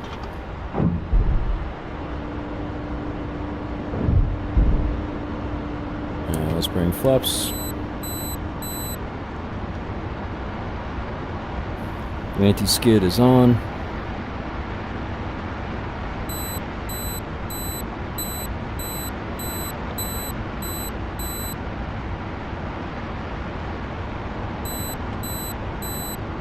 And gear, flaps, pressure, warning lights, anti-skid.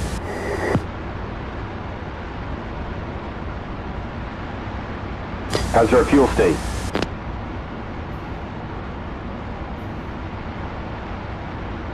We're good, Jester. Heads up, nails, 6 o'clock.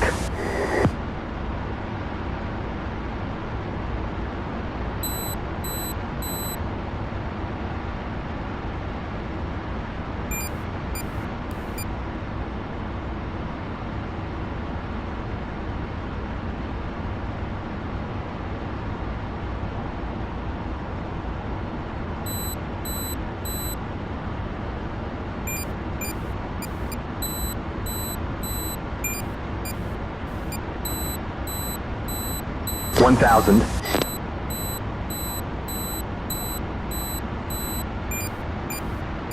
All right, I got nails, 8 o'clock.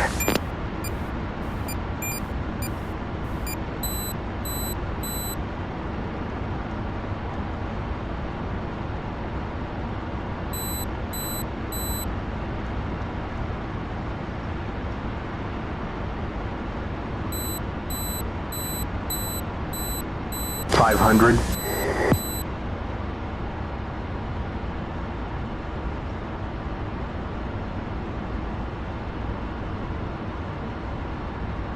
$300.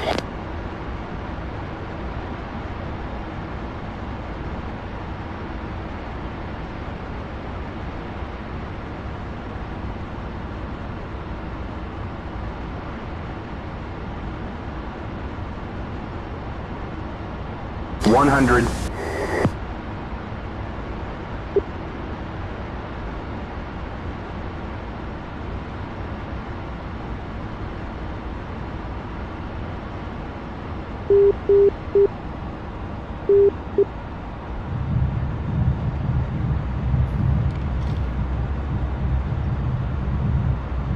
Yep. If the runway was bread, you'd be the butter.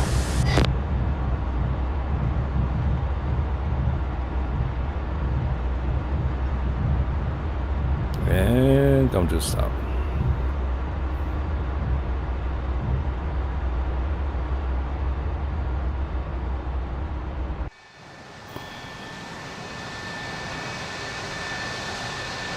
Cool stuff. All right, two more. MiG-29.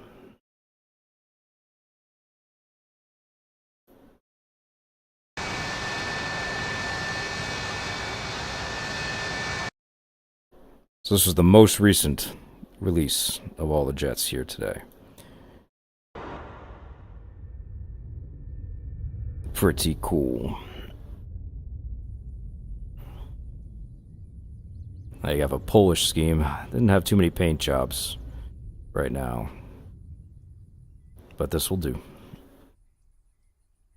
And this cockpit, you see they kind of improved a lot since the MiG-21.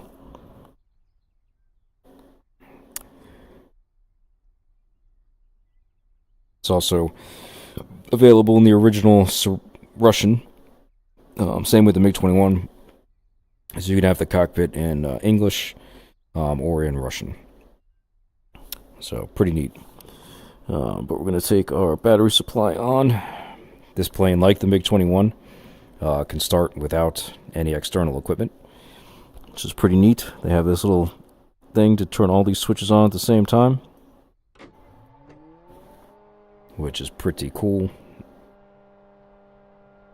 We gotta do a couple things here.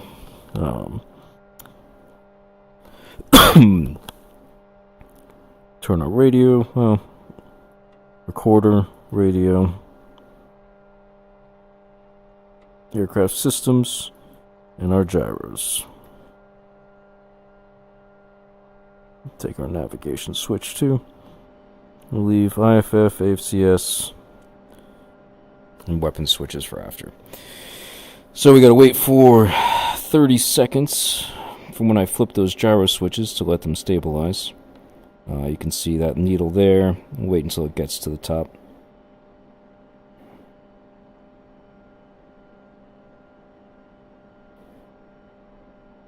Oh yeah, all of this stuff is still in Russian.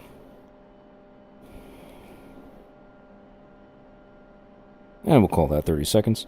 Now to align the plane, you have to press this magnetic heading slave button and this course computer 0 button at the same time. I had to map that because you can't do it with the mouse, obviously. I'll hold that down, everything is synced, and we'll let that go. You can also get this Ekran started. I'm not sure what that says, but this basically monitors our engines and systems and tells us if things are wrong. So we got that getting started there.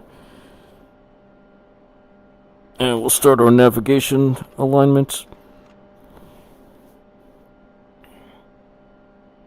No idea what that says. Forgot to put that in English, which is okay. But this is trimmer stuff, so we have aileron, elevator, and rudder trim, and those are all neutral. And I forget what that last one is over there. Well, let's go ahead and get the engine started. So we have the thing on both. And we need to take the right and left engines out of detent. Very simple plane to start. All we do is press this button.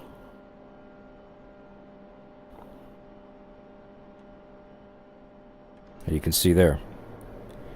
It's going to automatically start both engines for us.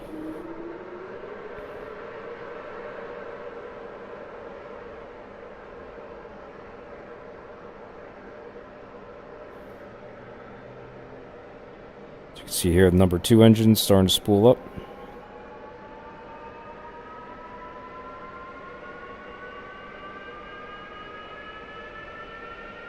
Which is the right engine. Interesting.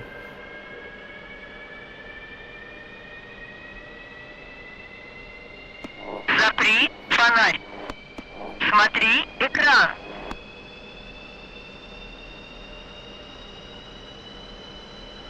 There's the engine 2 is running. Engine 1 is starting up. You can see those ramps sucking in air.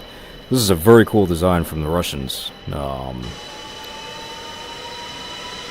You can see it's closed on the right side, but sucking in air from the top so that it doesn't accidentally pull in any rocks and stuff. This was done because the MiG-21 can operate out of unimproved airfields, so that protects it from the engines from ingesting any debris. Very smart design. You can see the left engine closed there, and it's pulling in air from the top. Pretty neat. And actually, this is that indicator over here. It's called ramps, and the ramps are fully closed on the engine intake, so everything's coming in from the upper sides. Now the engine started, we need to get our stability systems going. You can see this damper should start blinking soon.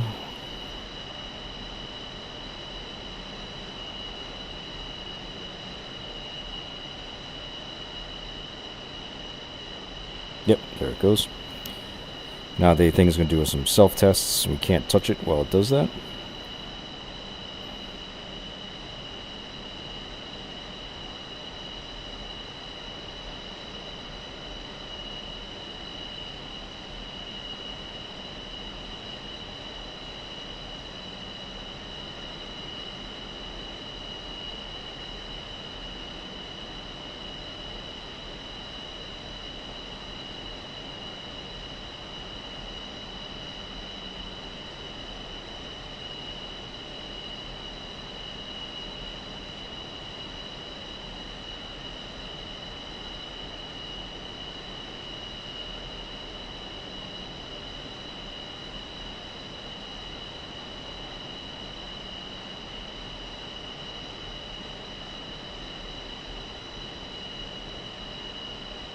Should be wrapping up here shortly.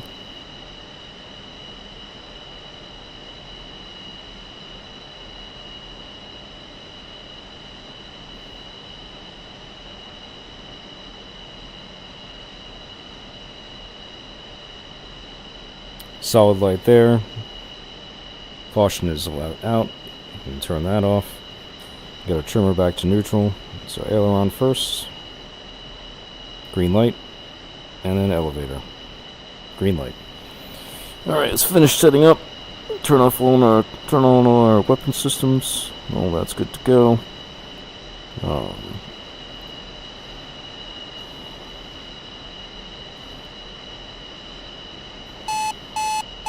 The radar warning is going to take a little self-test. Pitot heat we will turn on again at the runway. Jesus, turn that volume down just a little bit. A little more.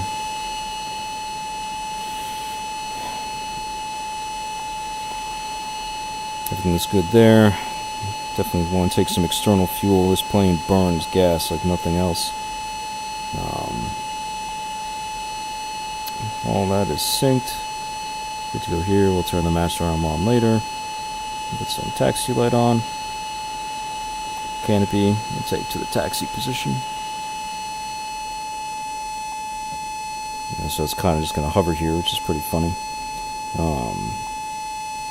Radar will leave off. Yeah, there's a lot of stuff I've set up around here that's picking up. We'll do some takeoff flaps. And we're good to go. Oh, let's get some weapons. Do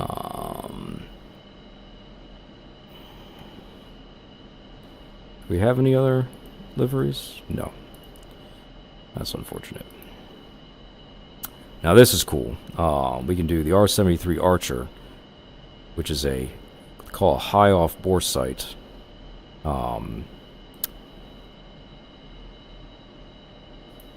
Weapon, so I can actually look with my helmet, which I'll turn on. Request rearming.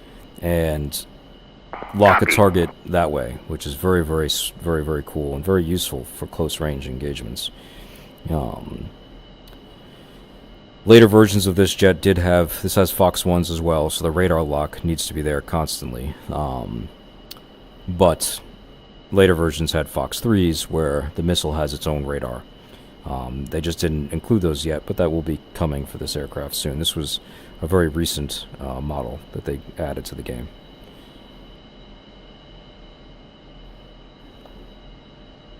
And we'll wait for our... Rearming complete. Oh, there we go. That was quick.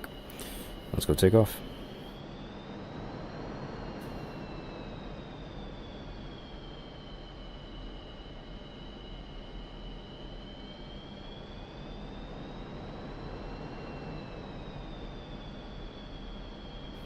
This thing does have some pretty impressive power to it,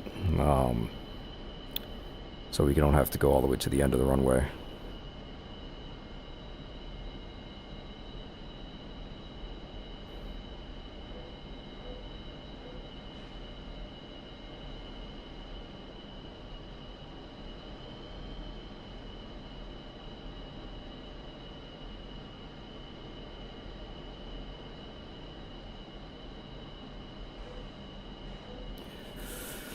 So one pretty cool thing, let's get this set up before I start talking.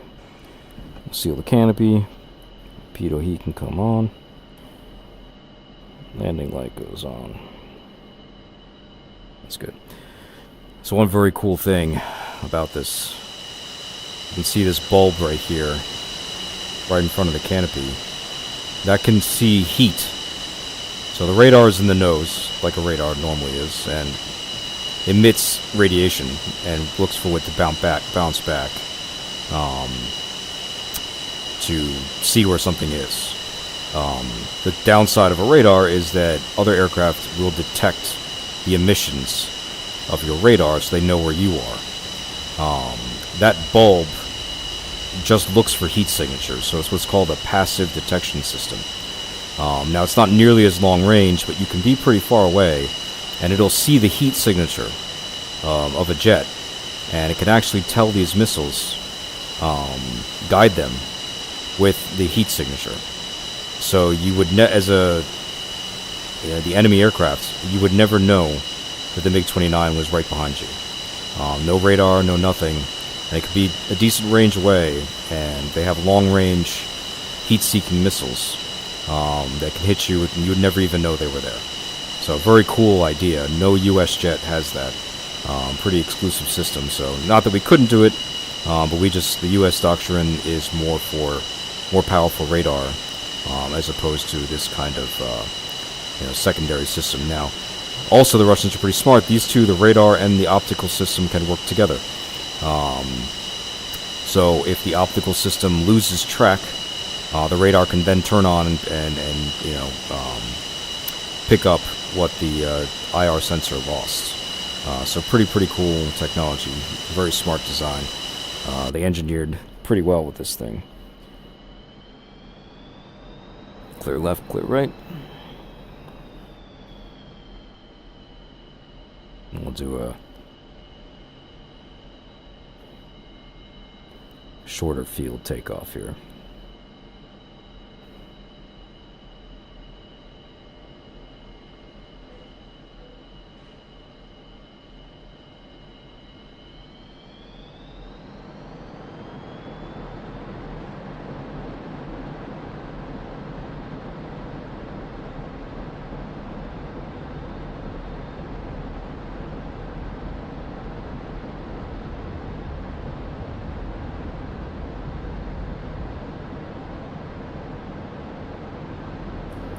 And gear up.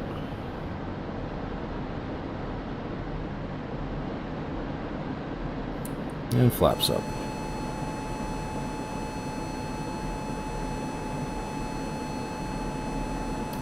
So here we will go after those MiGs because this is primarily meant as an air-to-air interceptor. We'll arm our weapons. We'll go to radar mode.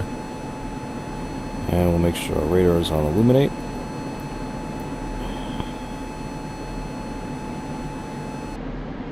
And now this is very cool. They actually put the radar display on the HUD, which nothing else does. So I always thought that was actually very, very smart. Some people I think maybe thinks it's clutter, but you know, I kind of like it. I think it's a good idea. You never have to look down in this plane.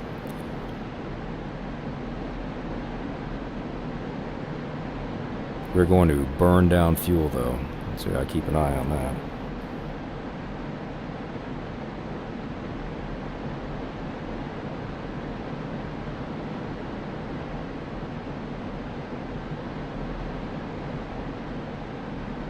Alright, let's see where these guys are.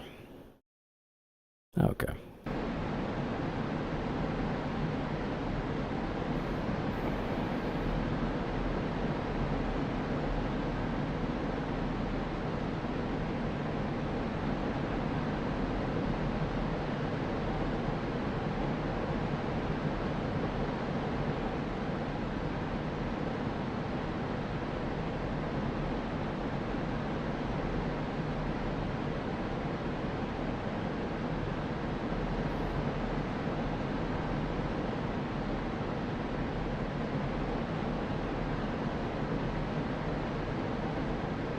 The fighters are a little smaller.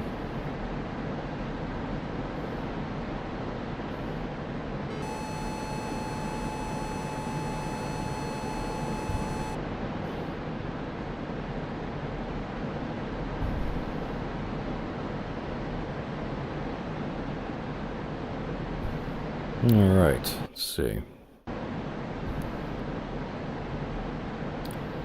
Bias the radar a little to the left.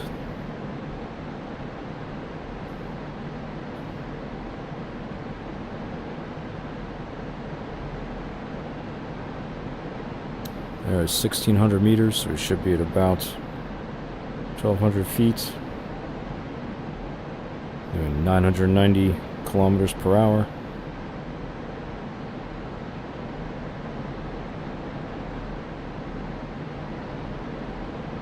(3,600 meters).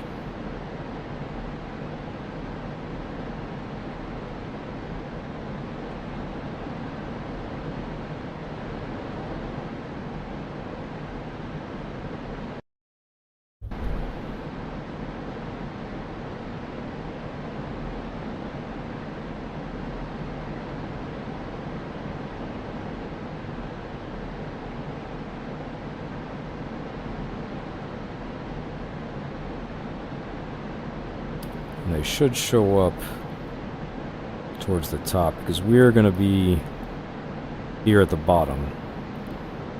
And this is the thing on the left is the range. Yeah, there we go. So we got our first target right here. Oh, man, he disappeared. Let's slow down a little bit. There he is. Try and lock him up.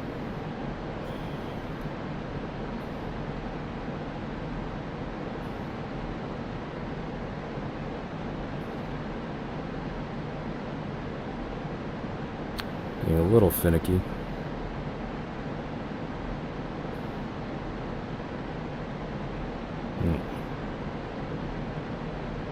A little higher. There we go.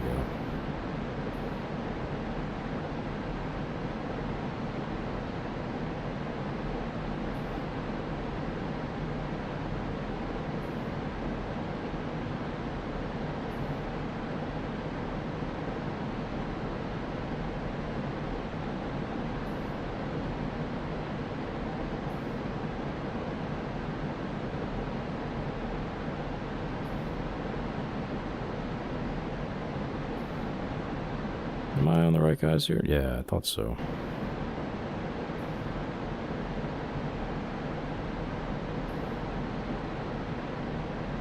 It is not letting me lock this guy up.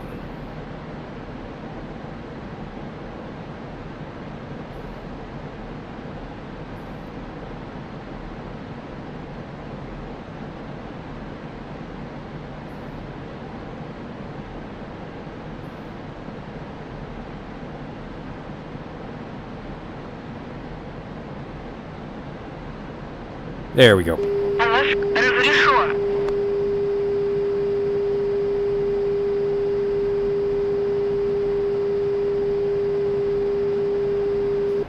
Пуск разрешен. Пуск разрешен. Пуск разрешен. And Fox 1.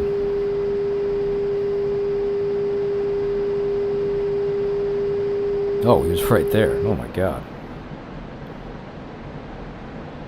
Now I'll do the helmet-mounted sight, which is pretty cool. And turn this on helmet. And let's go find somebody. So this is a infrared. So this is only 4-hour. Watch the fuel there. Only 4-hour heat seekers.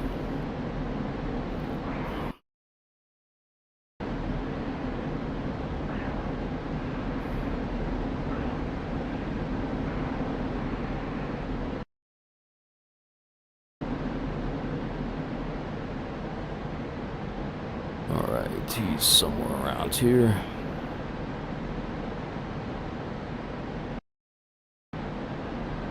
There he is. So now you can see if I hold lock, it's going to lock him, which it did.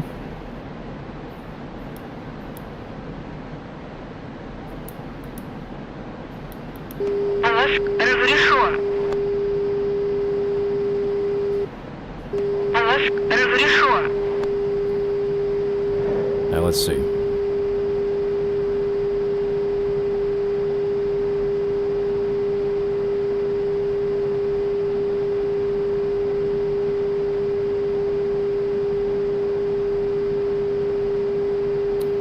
Might have been too out of range, I think.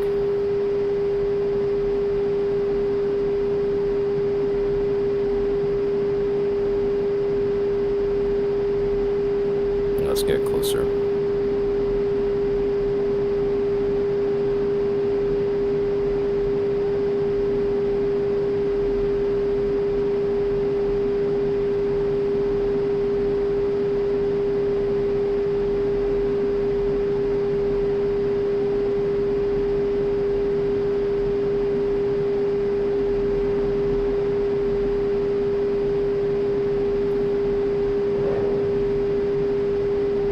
And Fox 2. Пуск разрешен. So, pretty cool. I like this jet. I think it's a good design. I'll go back to navigation. Same thing like with the MiG-21, you can do RSBN. Have not learned that yet super well in this jet. Plus it's a little interesting because unlike the MiG-21, you have to pre-plan beacons. So it's kind of a different system. We're 1,500 liters of fuel, so not super great.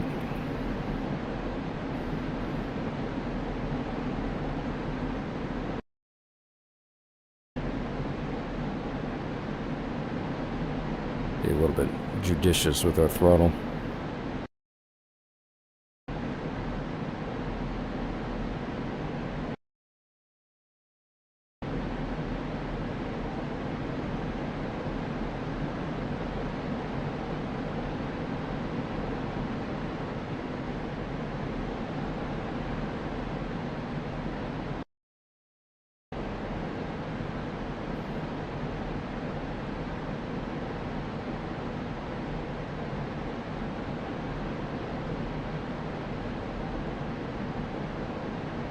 Alright, let me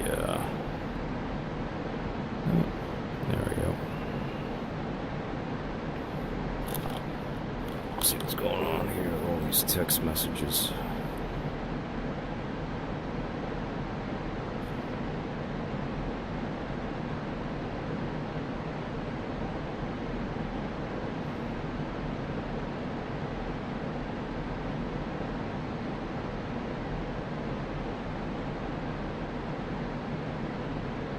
Yeah, we'll respond to that later. 1,000 liters. Oof, that is not much.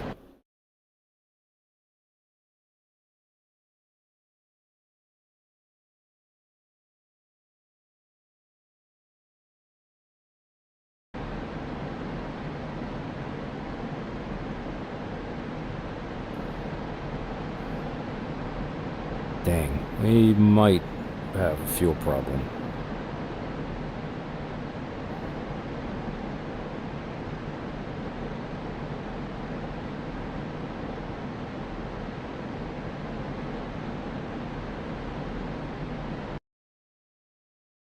This thing really does burn gas.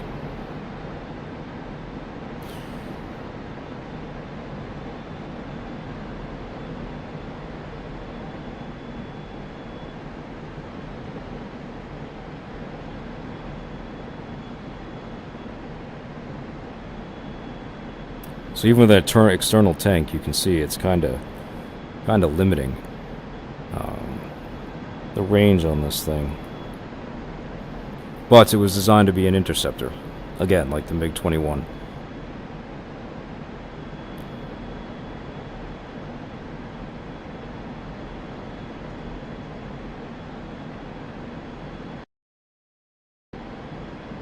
Is that the airport over there?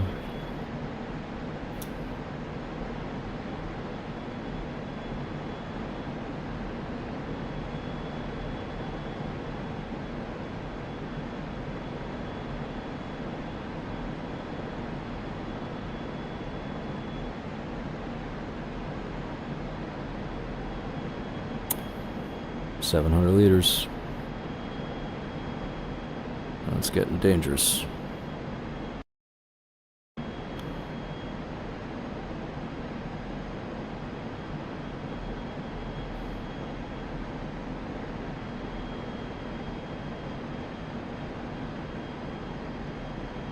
There's the airport. I still have that external tank. Yes.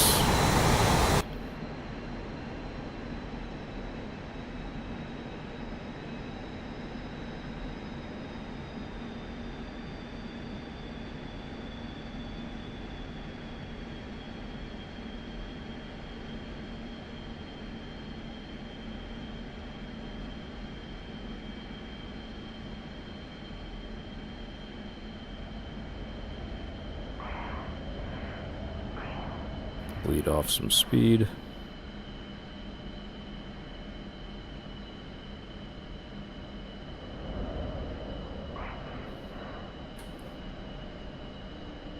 And gear down. And flaps to landing.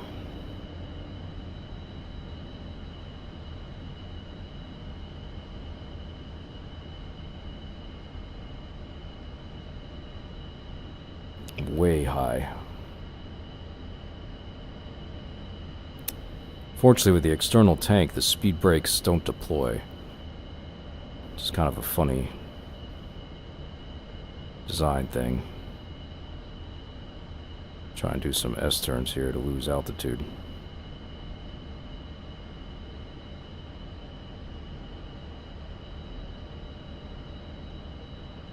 There we go.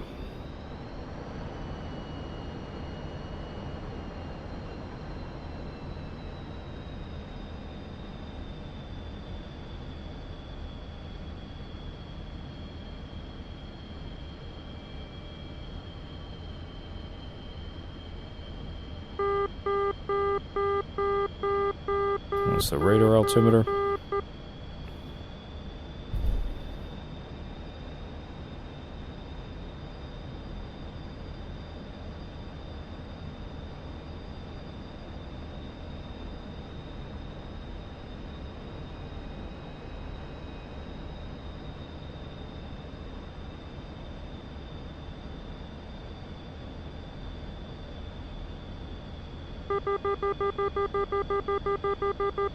Inner marker.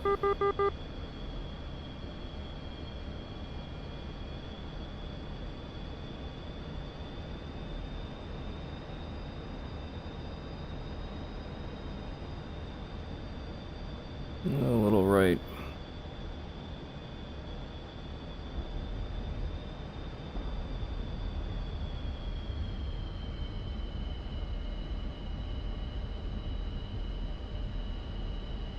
Hold the nose up.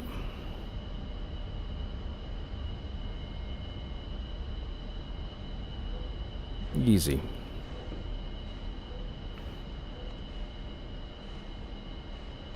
And I think that this also has a parachute,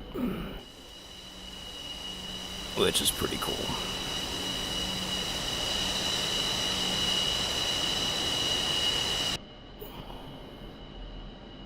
That's it.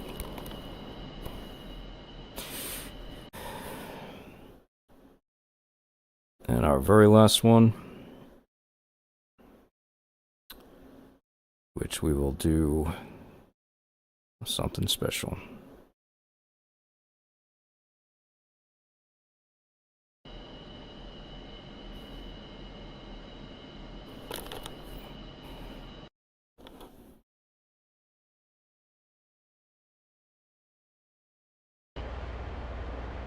On the aircraft carrier.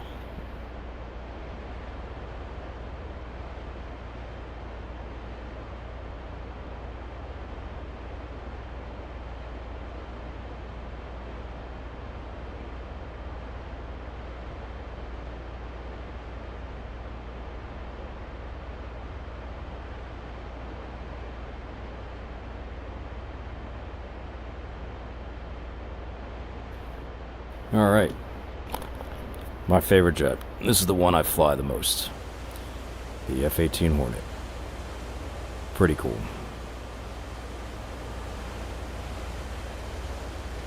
There's a pretty good history on this one. Actually, it has its roots in the F-5. The fake MiG-28.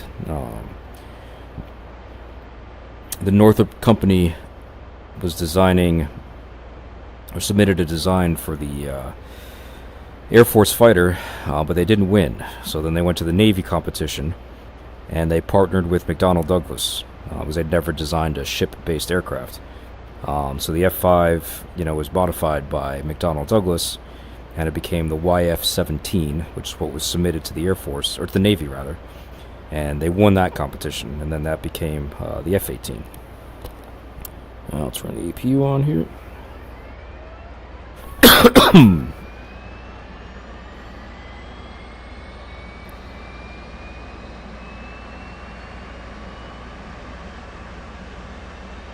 Now this is a freaking incredible plane. In terms of the guidance of its weapons. I'll show you a little bit. The APU's up. We'll start the right engine. See here, right engine starting. Cranking, wait until we get to 19. Move the throttle up. There it goes, light off is good. Turn on our DDIs. Turn on the HUD. Radio brake. Yeah. Turn on the helmet mounted display. And let's get that alignment started as soon as I can see something. On the screen. Roll left. Flight controls. Flight controls. Give me a screen here. There we go. Carrier alignments. Turn map mode off. Go to stored heading. Make that fast. Alright, let's start the left engine. Cranking. Wait till that's about 19. Left engine start. That looks good. Turn our oxygen on. Reset our flight control system. Retract the flaps. Turn the radar to operate. It does not operate on the ground. It has a switch on the wheel, so it's safe. We're not cooking anybody on the deck. Let's go ahead and start our FCS. Flip that switch. And start the built-in tests. And turn the switch off. Well, that's going. Let's arm the ejection seat. Secure the harness. We'll put our dispensers on bypass. We'll put the ECM on receive. FCS is good. Flaps to half. Reset the trim.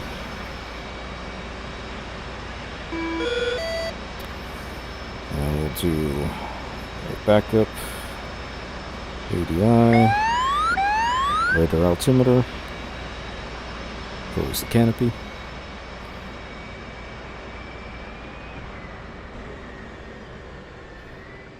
Canopy's closed. Alignment is still in progress, so we'll leave that alone. Radar's good. Let's finish setting this up. We'll turn our data link on. Electronic warnings, we'll go to the HUD. And let's do our helmet mounted display. Alignment.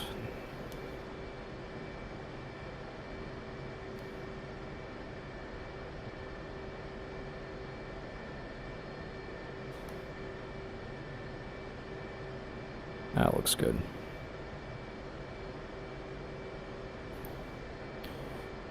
INS is good.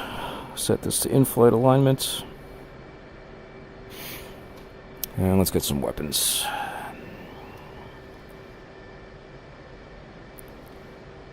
We'll take some awesome missiles. We'll grab Mavericks, pretty fun. We'll do a laser-guided bomb.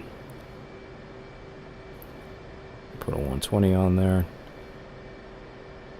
And we'll put the lightning pod. Another 120.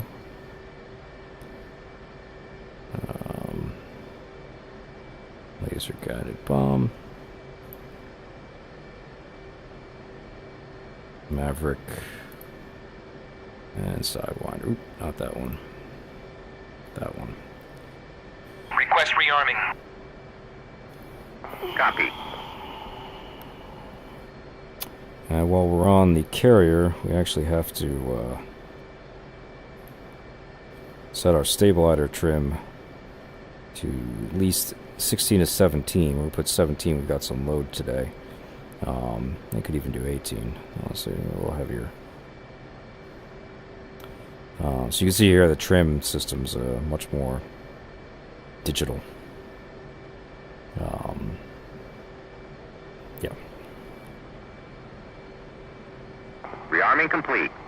Alright, we've got our bombs and our Mavericks. Show you this real quick.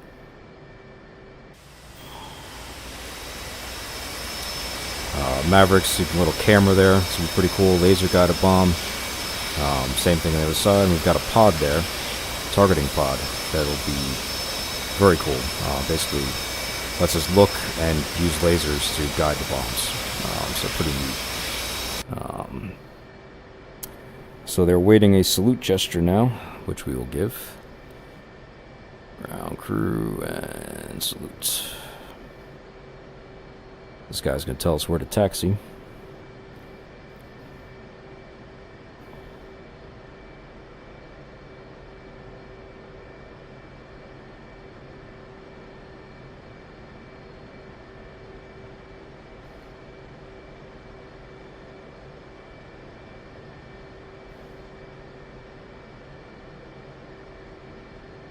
Oh, I got to salute again.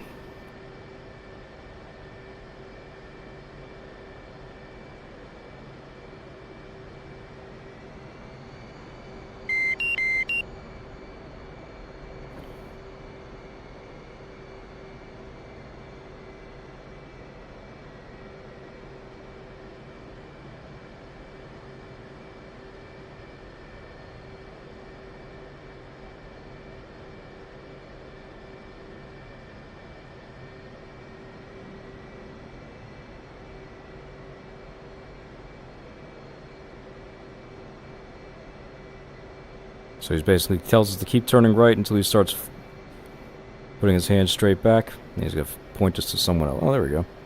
That guy. Tells us to keep turning right. When he starts doing his hand straight back, well, he's definitely going to want us to turn right again.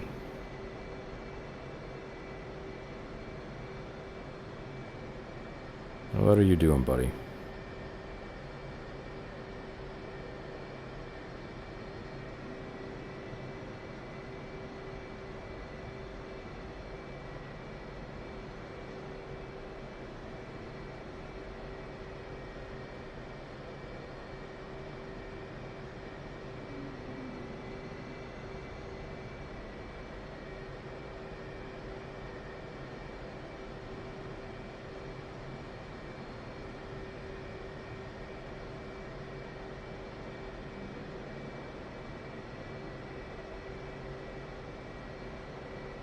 Hold the brakes.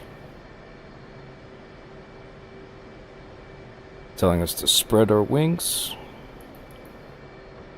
Secure the handle. Wings are coming down.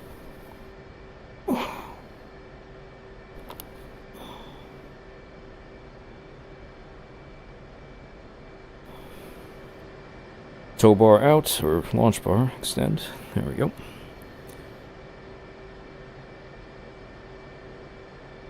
Now they're going to hook us up to the catapult.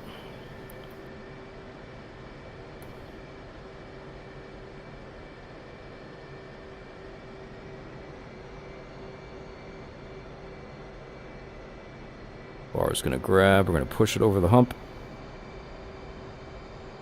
And it catches brakes. Now they're going to secure the catapult. Retract the launch bar. And start spooling up the engines. There we go.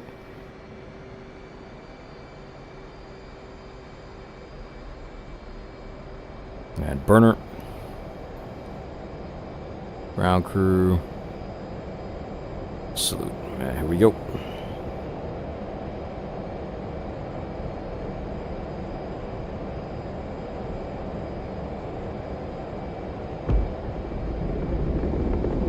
And launch. Gear up.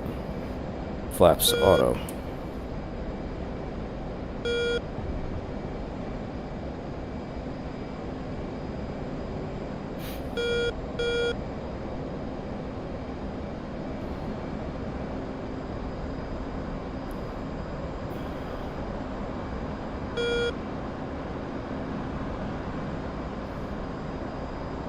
Alright, waypoint 3's got those targets. So go to waypoint 3.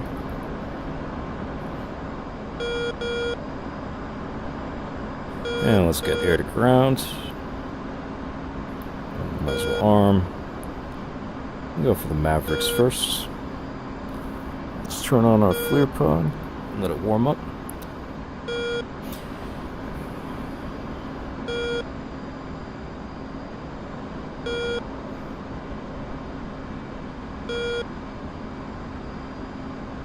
Oh, we'll get some altitude. No. 5,000 feet.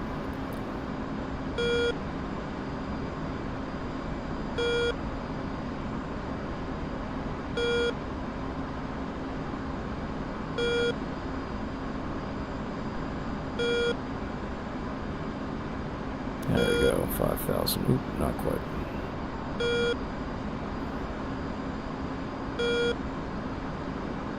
Now let's run the autopilot on. Put on barometric altitude and we'll couple it to the waypoint. Now let's arm our stuff up.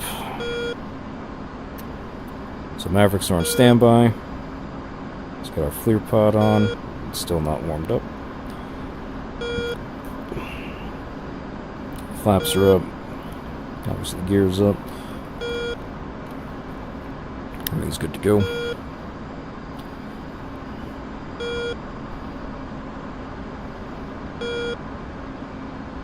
So here we got our engine stuff, RPMs, temperatures, fuel flow.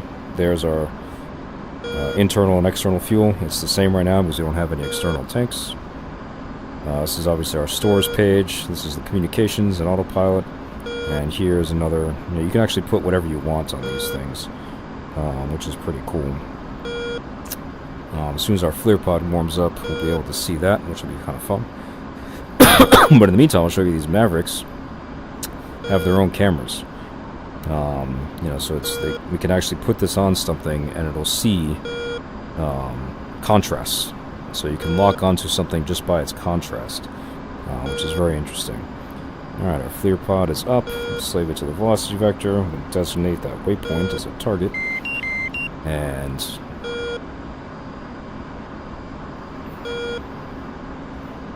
slave the thing to it. We'll take it off for now.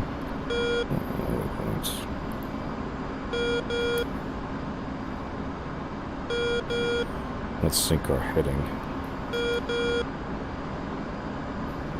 What do we add? 128.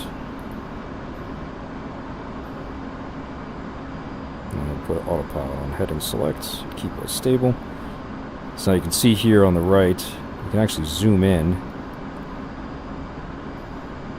And you can see we can actually, even all this way, we can still pick out I don't know why it's not staying on heading. Alright.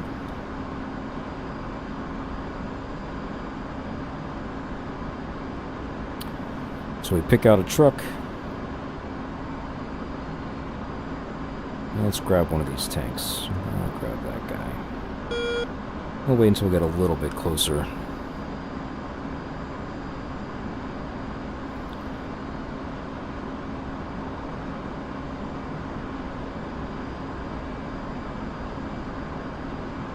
See it a little bit better. You can see we're 21 miles away, and already that pod underneath the airplane can see this thing. And keep in mind, this was late 90s, early 2000s technology. So it was almost 30 years ago. And it is way better right now.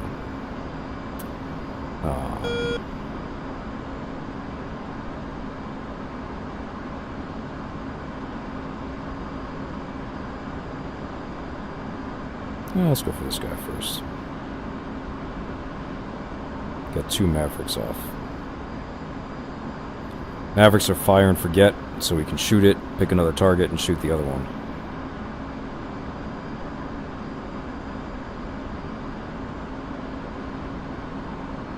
Alright, let's go ahead and select this guy. And then on the left, we should slave to it.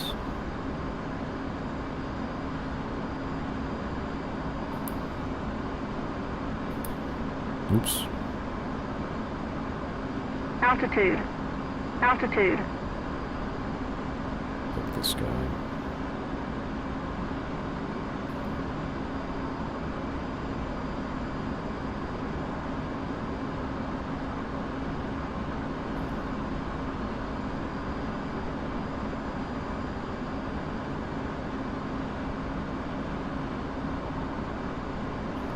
Damn it. There we go.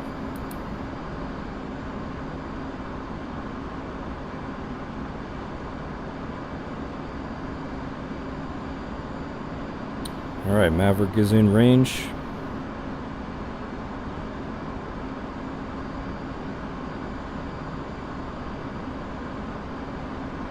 And it's got a good lock. Rifle. Let's pick another target. Do this guy.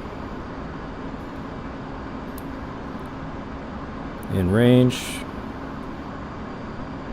It's got a good lock. And no, it does not have a good lock.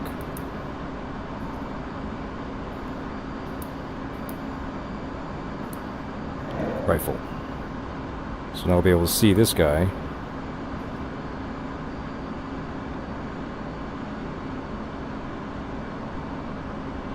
Blow up. Boom. So another thing we can do that's very cool is lasers. So go mode, we'll do auto. Fuse will be instant. Laser code is 1688, which corresponds to the code on the targeting pod.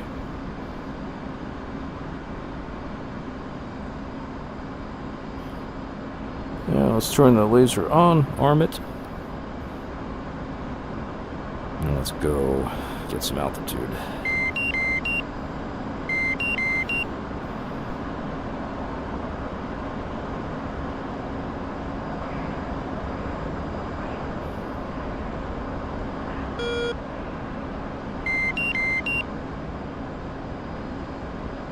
Pretty cool.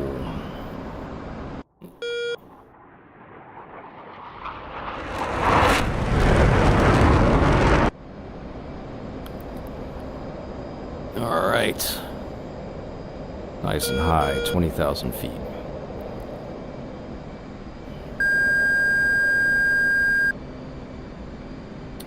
All right, so let's look around here.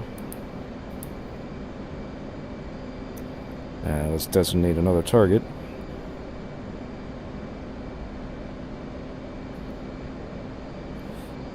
Now the bomb will tell us when to drop.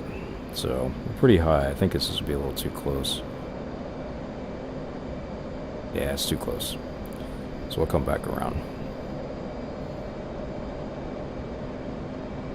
Gotta make sure our laser's armed, which it is. And all we have to do is fly the plane on the line and hold the release button, and it'll take care of everything for us.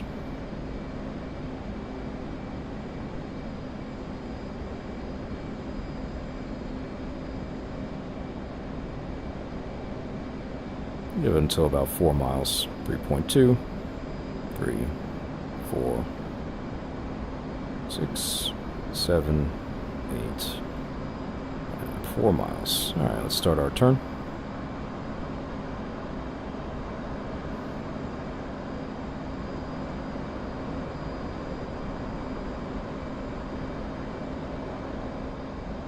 Yeah. Whoa. Come around.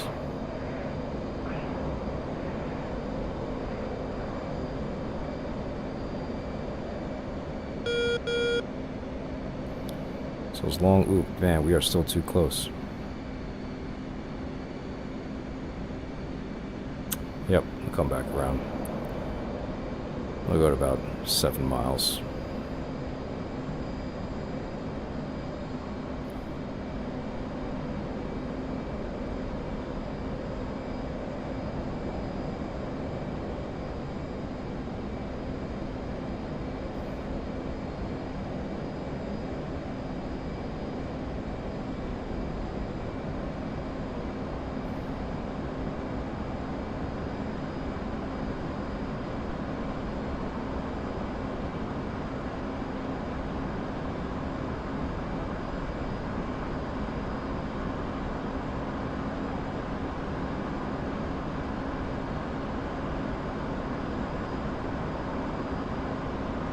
And there we go. Now let's bring it back around.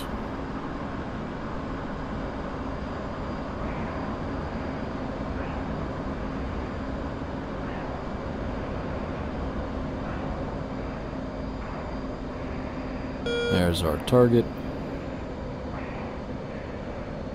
30 seconds to release. There we go. That's a comfortable, well, 45. That's a comfortable amount of time. Now, what's pretty cool is I could actually have the autopilot do this. But we're going to do it manually.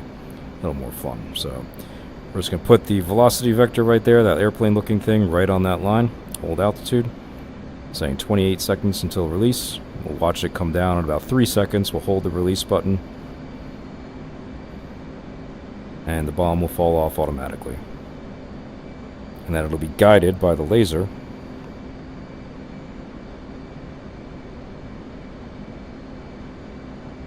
And we'll watch it all the way in.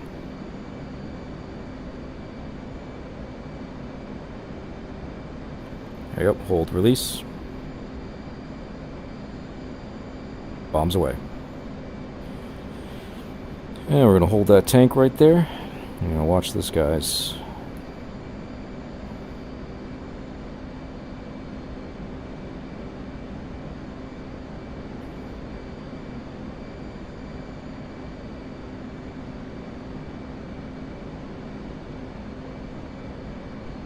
Lasers on, 8 seconds to impact.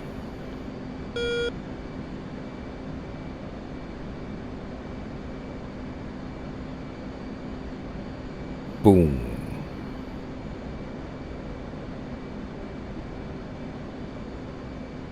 We got one more bomb.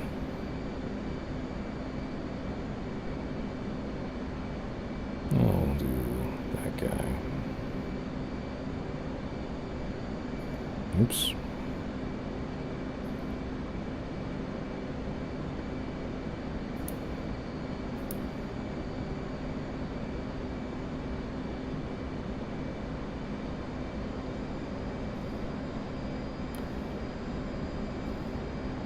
Mode auto instance code is 1688. Still good, still good. Go out a little bit. Now the laser resets, so we have to turn it, rearm it.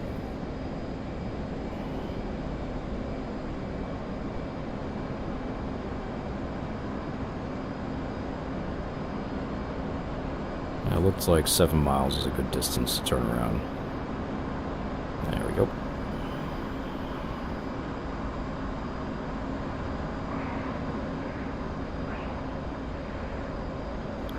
You can see my helmet mounted sight automatically shows me where it is, which is very, very cool.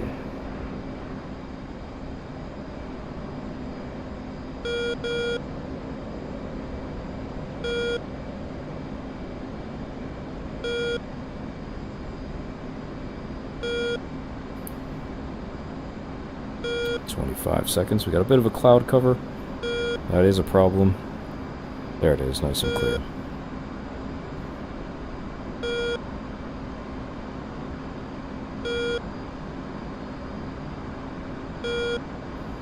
Hold the release.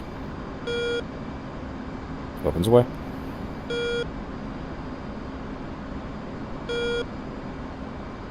Turn on the laser in 15 seconds. And we can actually adjust this, so we can steer the bomb. But that looks pretty good.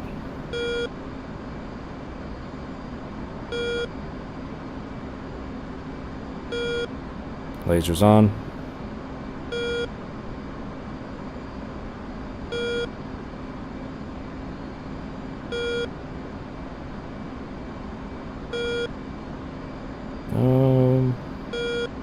Yeah, missed that one. Huh. Might have been a glitch. Oh, anyway. They don't need any air-to-air. Did a bunch of that, but this sees much further out, which is pretty cool. We could do some... We'll go to the carrier and do a cool carrier landing. A lot more to show you in this plane. Air-to-air refueling. A whole bunch of neat stuff, but, you know, it's been a long one, so we will do... That's another night. Let's see here. Carrier frequencies. What have we got? Where is that? There it is. 75 X-ray and channel 1 on the ICLS. Alright, so TACAN, we're going to do 75 X-ray, enter. Turn it on. And TACAN. Straight on the nose. We are 40 miles from the carrier, 42. We'll go ahead and make a radio call.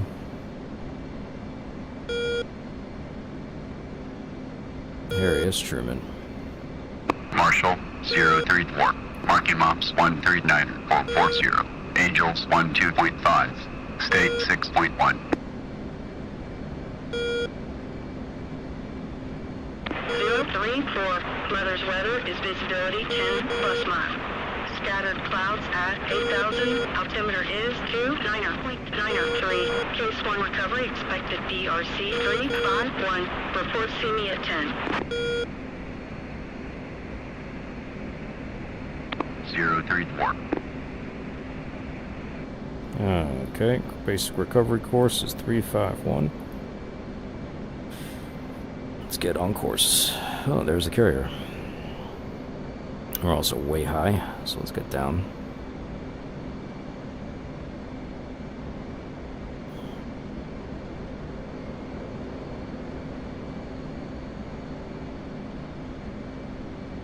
Oh no, that's not the carrier. That is a Russian fleet for practicing. We are still 35 miles from the carrier. We can lose some altitude though.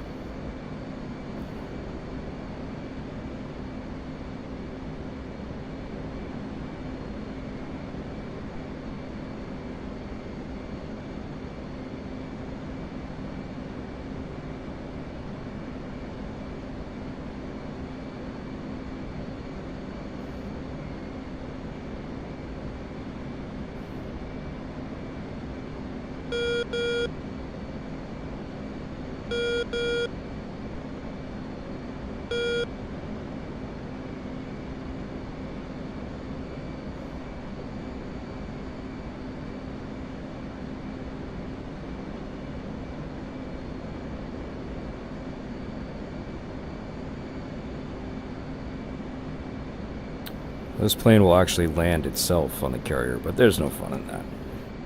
So we'll fly it ourselves.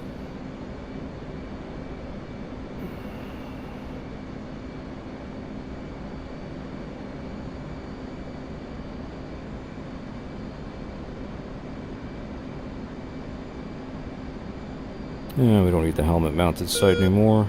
We'll turn that off.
Altitude.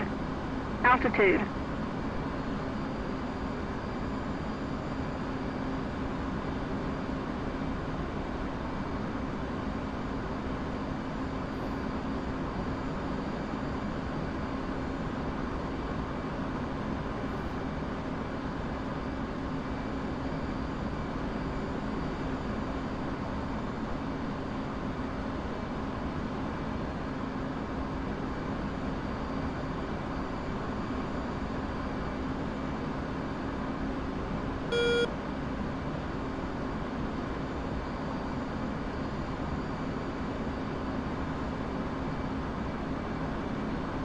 Almost to intercept here on the course.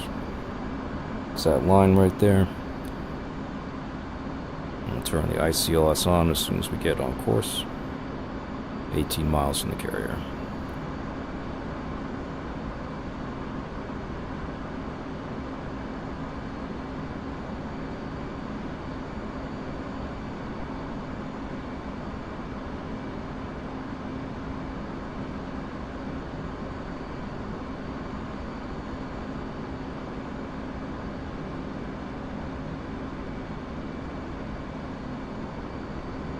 Path is coming in.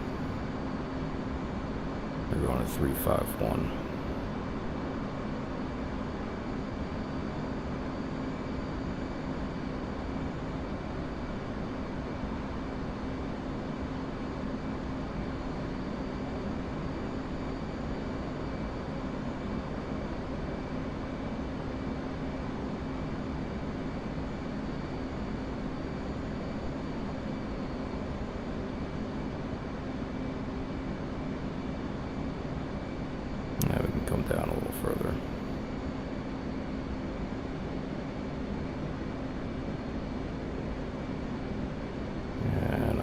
GPS is on channel 1, turn it on.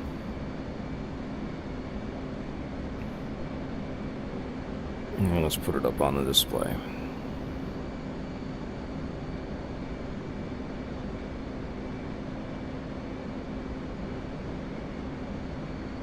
Let's get down to 1,200 feet, 250 knots.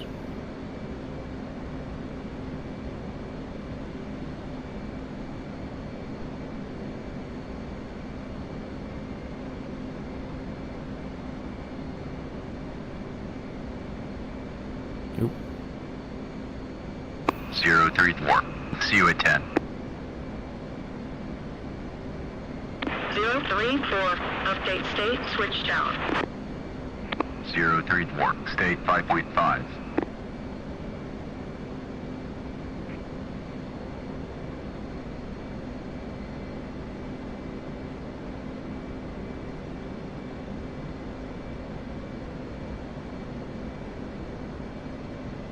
Alright, let's get dirty up here. Gear comes down. Flaps will go to half. And flaps will go full.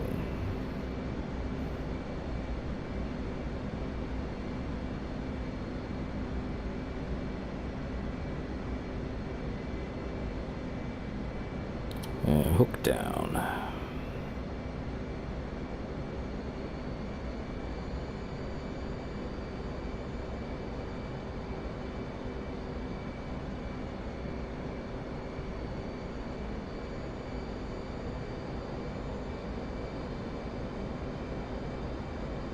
Tower 034. Overhead Angels 1.5. State 5.4. 034. Tower, roger. BRC 324. Signal is Charlie. Oh my god, they just turned. 034. Oh, that's unfortunate.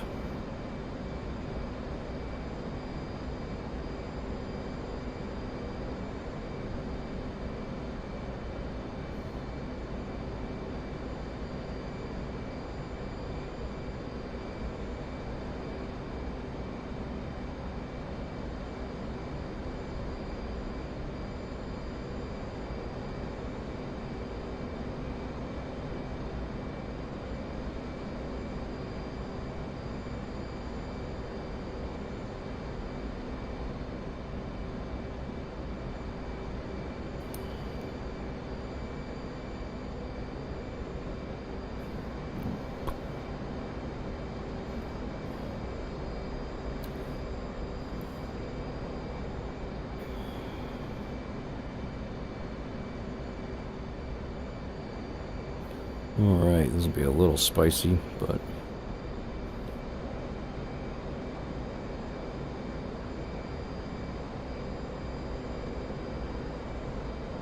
I'll make it work.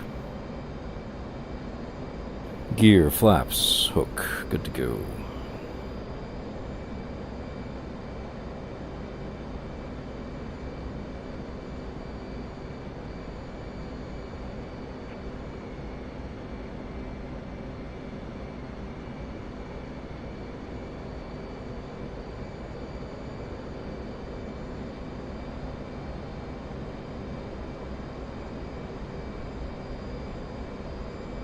Low. There we go, on glide slope.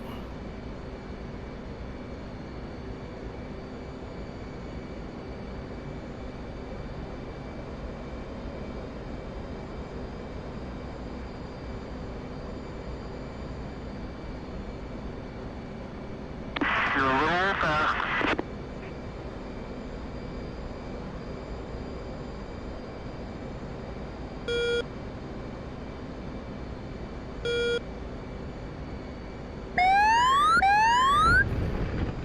And trap.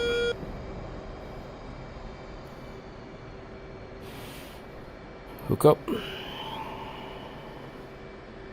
Flaps up. And fold the wings.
Now we're going to flip us around.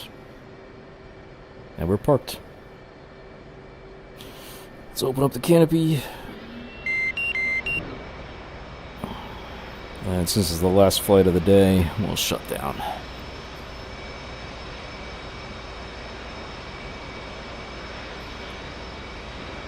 Parking brake. We don't need anything here. Well, let's start shutting things down. Let's see here. We don't need the radar. HMD is off. Fire dispenser system we can turn off. ECM can go to off. Radar swing can go to off. Hook box can go off. Flaps are up. That's good, that's good. Master arm switch is off. And we'll shut the left engine down.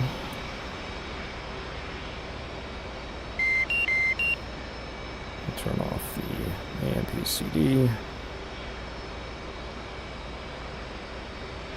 Turn off the HUD. And we can turn off this guy. And turn off this guy. And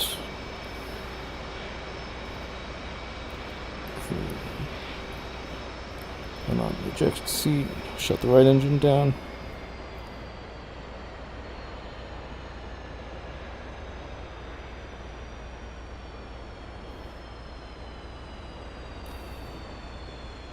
Nav system can go off.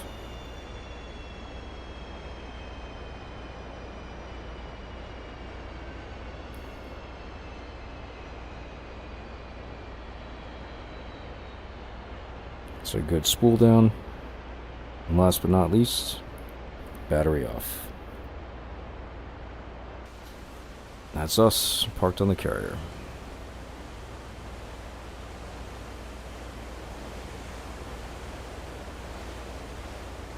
Pretty cool stuff. Lots of planes. That's not even all of them that I can fly. So next time we'll do some air-to-air refueling. Some pretty fun stuff that you can do with this jet. I think I know what I did wrong with that bomb. I didn't designate the target properly, so we're looking at the wrong thing. Yeah, lots of shit to remember for these things. Kind of why I try and do it. If I don't fly with the guys, then, you know, handful of times a month, I'll just try and get in a jet, remember what's going on. I built this training mission to kind of help me with all that. So yeah. Anyway, let me know what you think your favorite jet was. I saw a couple today. They're all very different, of course. You know, get to see a little bit of different design philosophies between the Russians and the Americans. So pretty interesting stuff. I like it. Yeah, it's just from an engineering perspective, it's very cool to see different solutions, and they all have different strengths. So, you know, not even like we had more money, obviously, in the States, so some things went further. But, you know, the Russians were very smart with some of the stuff that they had. So, you know, pretty interesting. So, yeah, anyway, that's it. I'm going to go get some dinner. Let me know what you think. Love you, Dad. Talk to you soon.